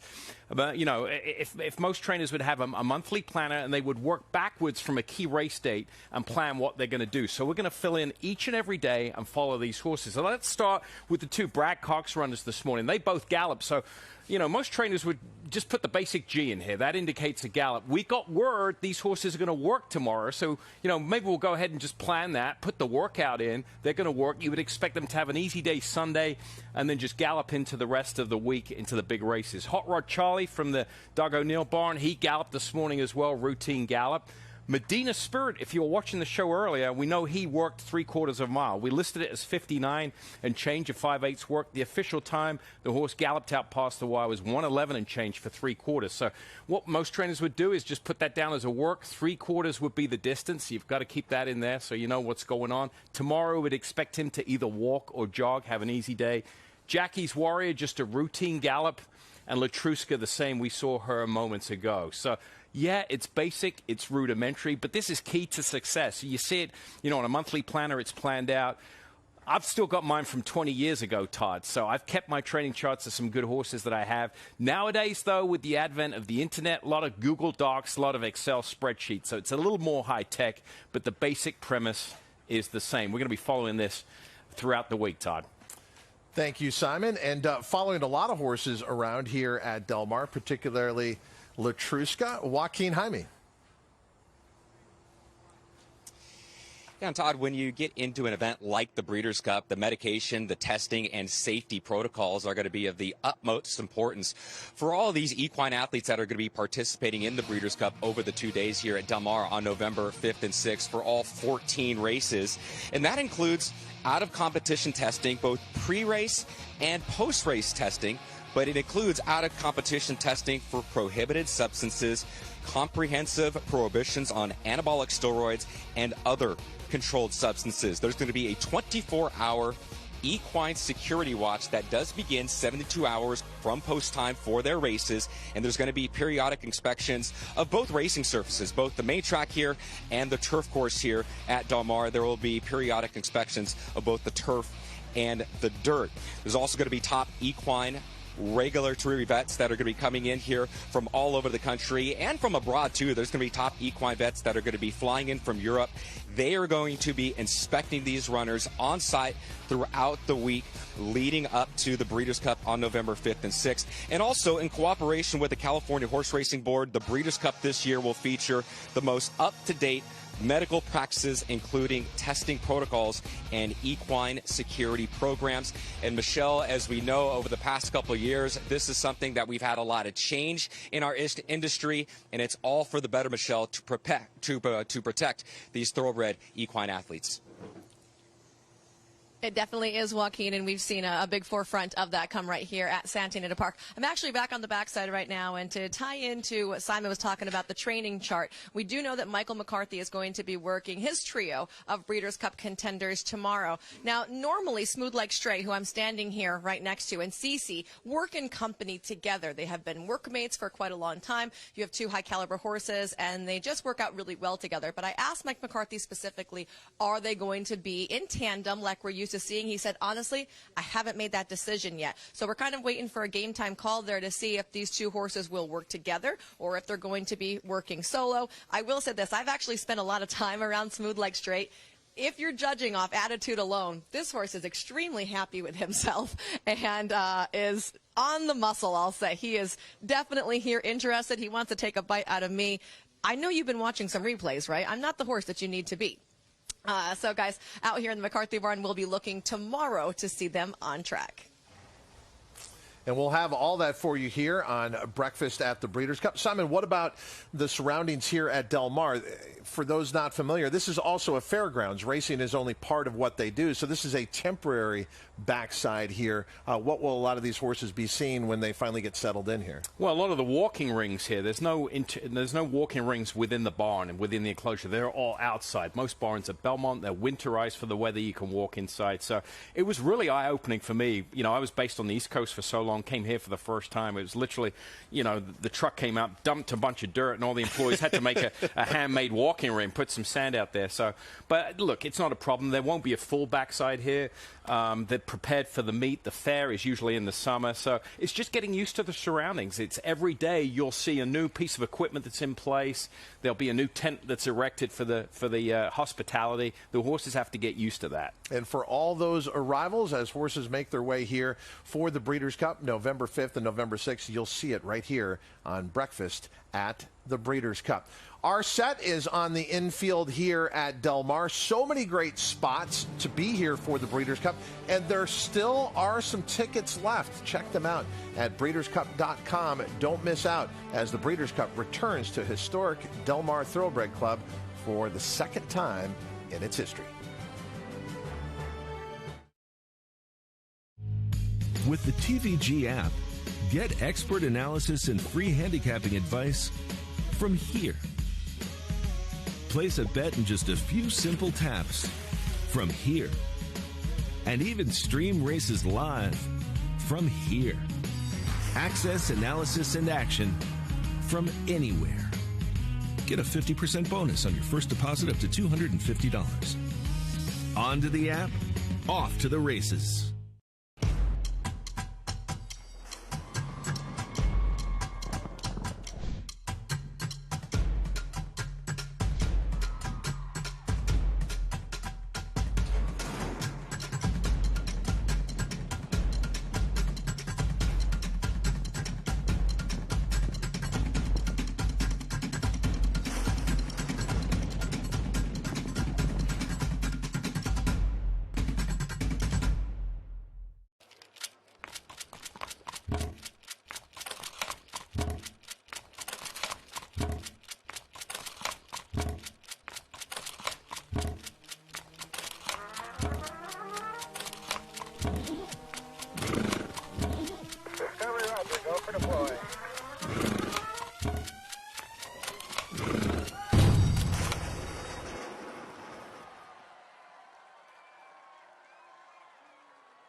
It starts with a dream, and if you have faith, there is reason to believe.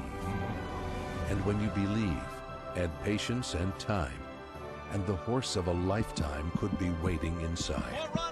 Alone and in partnership, we breed, raise, race, purchase, sell, and stand world-class racehorses.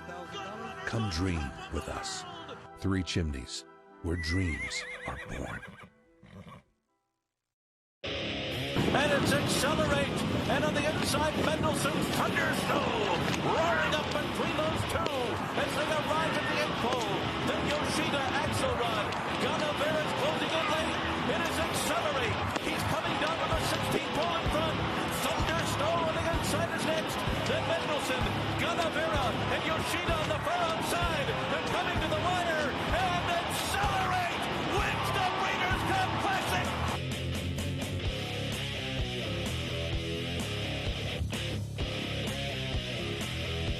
It was Accelerate who took the Breeders' Cup Classic that year at Churchill Downs.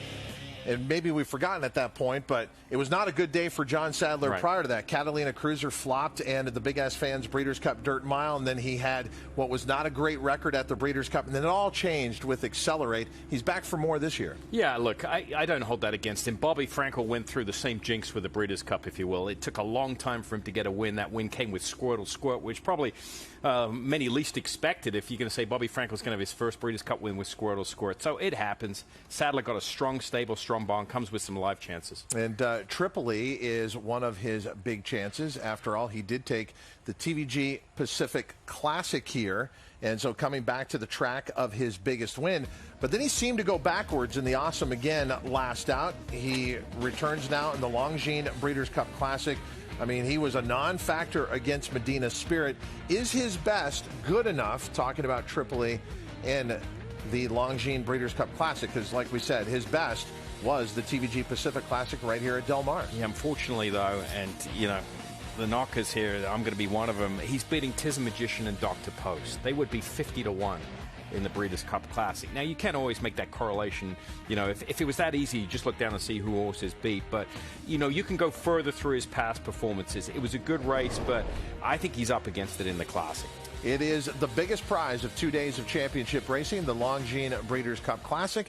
And now we're going to give you reports from our entire team for the Longines Breeders' Cup Classic, starting with Christina Blacker at Santa Anita.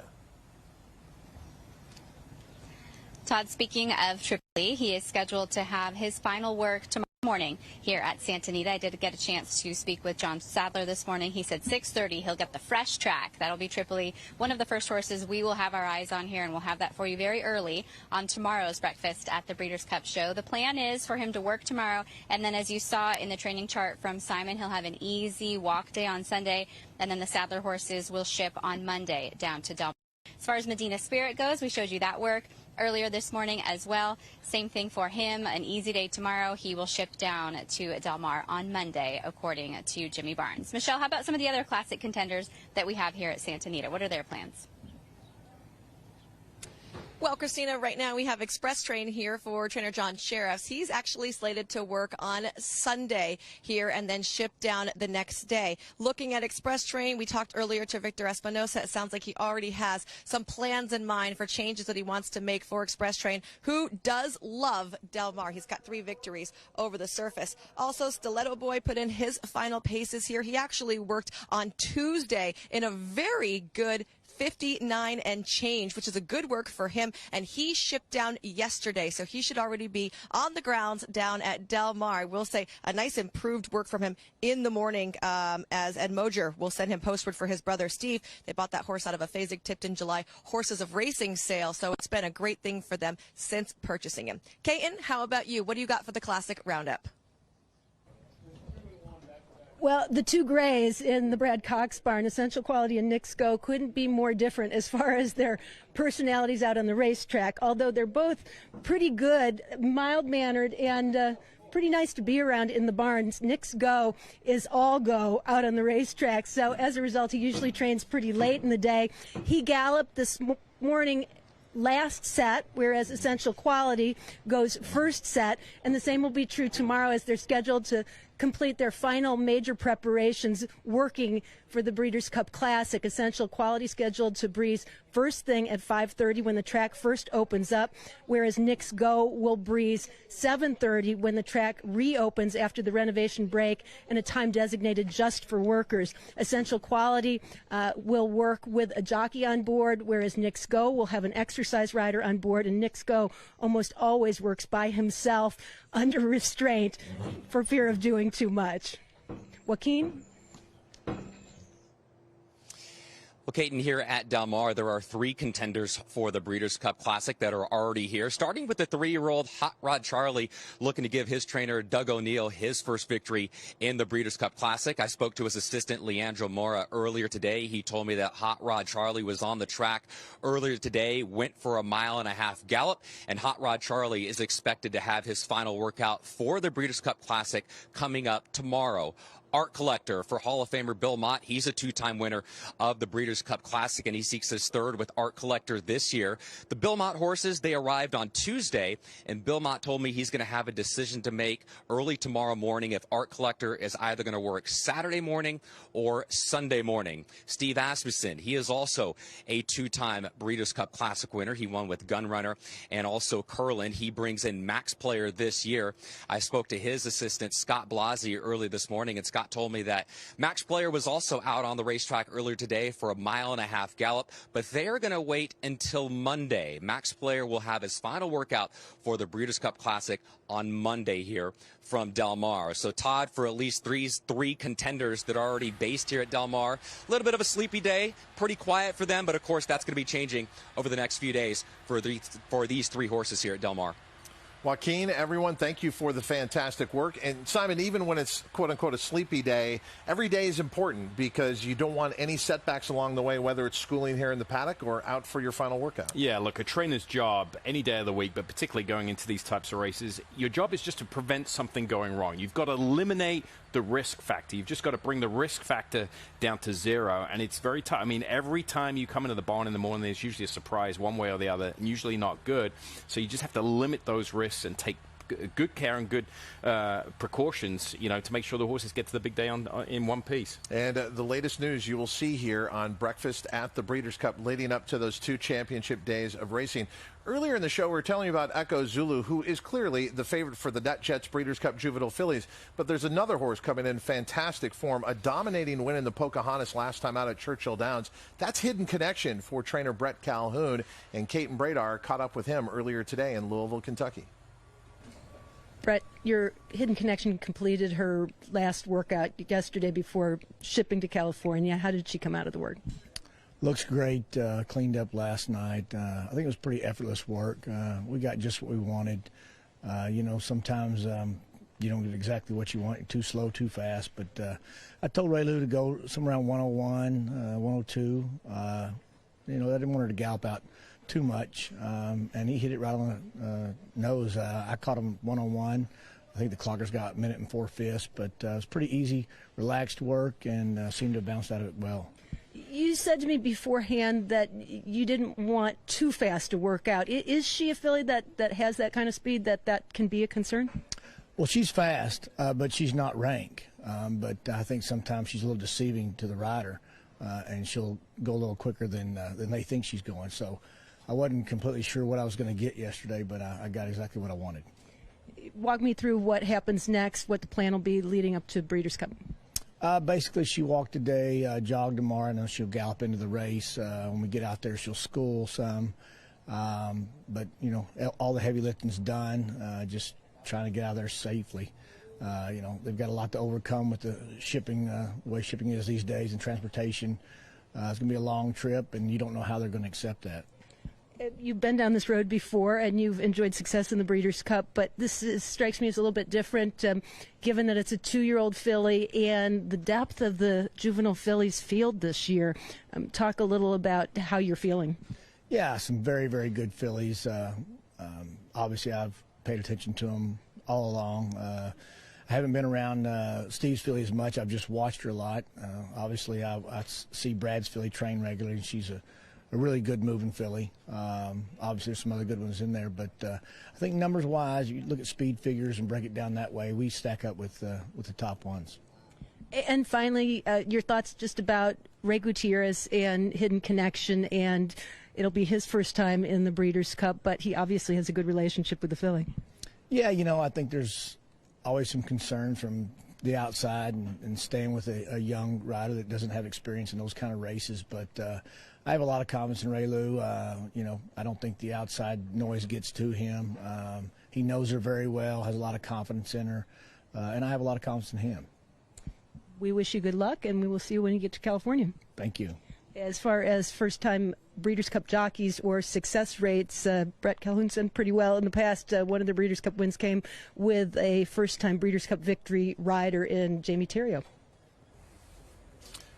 Well, for those who follow the sport on a daily basis, Raylu Gutierrez can horseback, and he'll take that out here to California aboard Hidden Connection in the fantastic NetJets Breeders' Cup Juvenile Fillies, part of that Future Stars Friday. I wanted to touch on something that Brett Calhoun brought up that is kind of an industry concern, and that is our main mode of air transport has kind of grind to a halt, so a lot of horses are getting here in much different ways. Yeah, I mean, look, obviously, over the last year, Trends have been dealing with the COVID situation, moving employees across state. But unfortunately, earlier this year, Tex Sutton is the horse charter. It's known as Air Force One. It's the only way to fly, and it's a plane that's specifically fitted to transport 15 to 20 horses, and they go into local airports, like on Long Island for Belmont Horses, Lexington.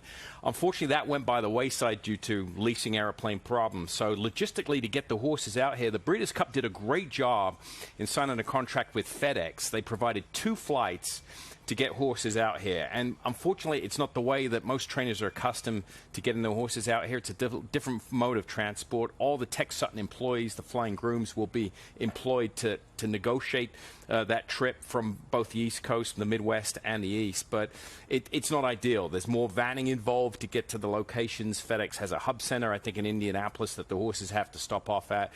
Look, they're going to get it done, and it's making the best of a bad situation. Is it ideal? No, and that's one of the reasons why Bell's the one elected not to come here, because logistically it was just too tough for Neil Pessin and his crew to get the horse here. So much news around the Breeders' Cup. You'll find it here on Breakfast at the Breeders' Cup. While we're finishing off our first show, we're truly just getting started. We will be here right up until that first Friday of championship racing. And look for us at 7 a.m. Pacific time, 10 a.m. Eastern time. We're also counting down to the post position draw, which will be this Monday. We'll have full team coverage for you, and the actual draw will be co-hosted by TVG's and NBC's Brittany Urton, as well as NBC's Nick Luck. That is coming up this Monday, November 1st, 2:30 to 4:30 Pacific time. It will be in the paddock here at Del Mar. We hope you've enjoyed this first show here on Breakfast at the Breeders' Cup. A chance to see these magnificent champions up close. And this morning, we took you around with Latruska already here at Del Mar, and a date with trying to take on the best in her division in the Longines Breeders' Cup Distaff. And this is a look in as she completed her preparations this morning, and now a well-deserved bath, as well as a little bit of love there. And she gets a lot of love. Latruska on a 5-race win streak, and far and away the best distaff racehorse out there. Thanks for joining us on Breakfast at the Breeders' Cup on America's Horse Racing Network, TVG.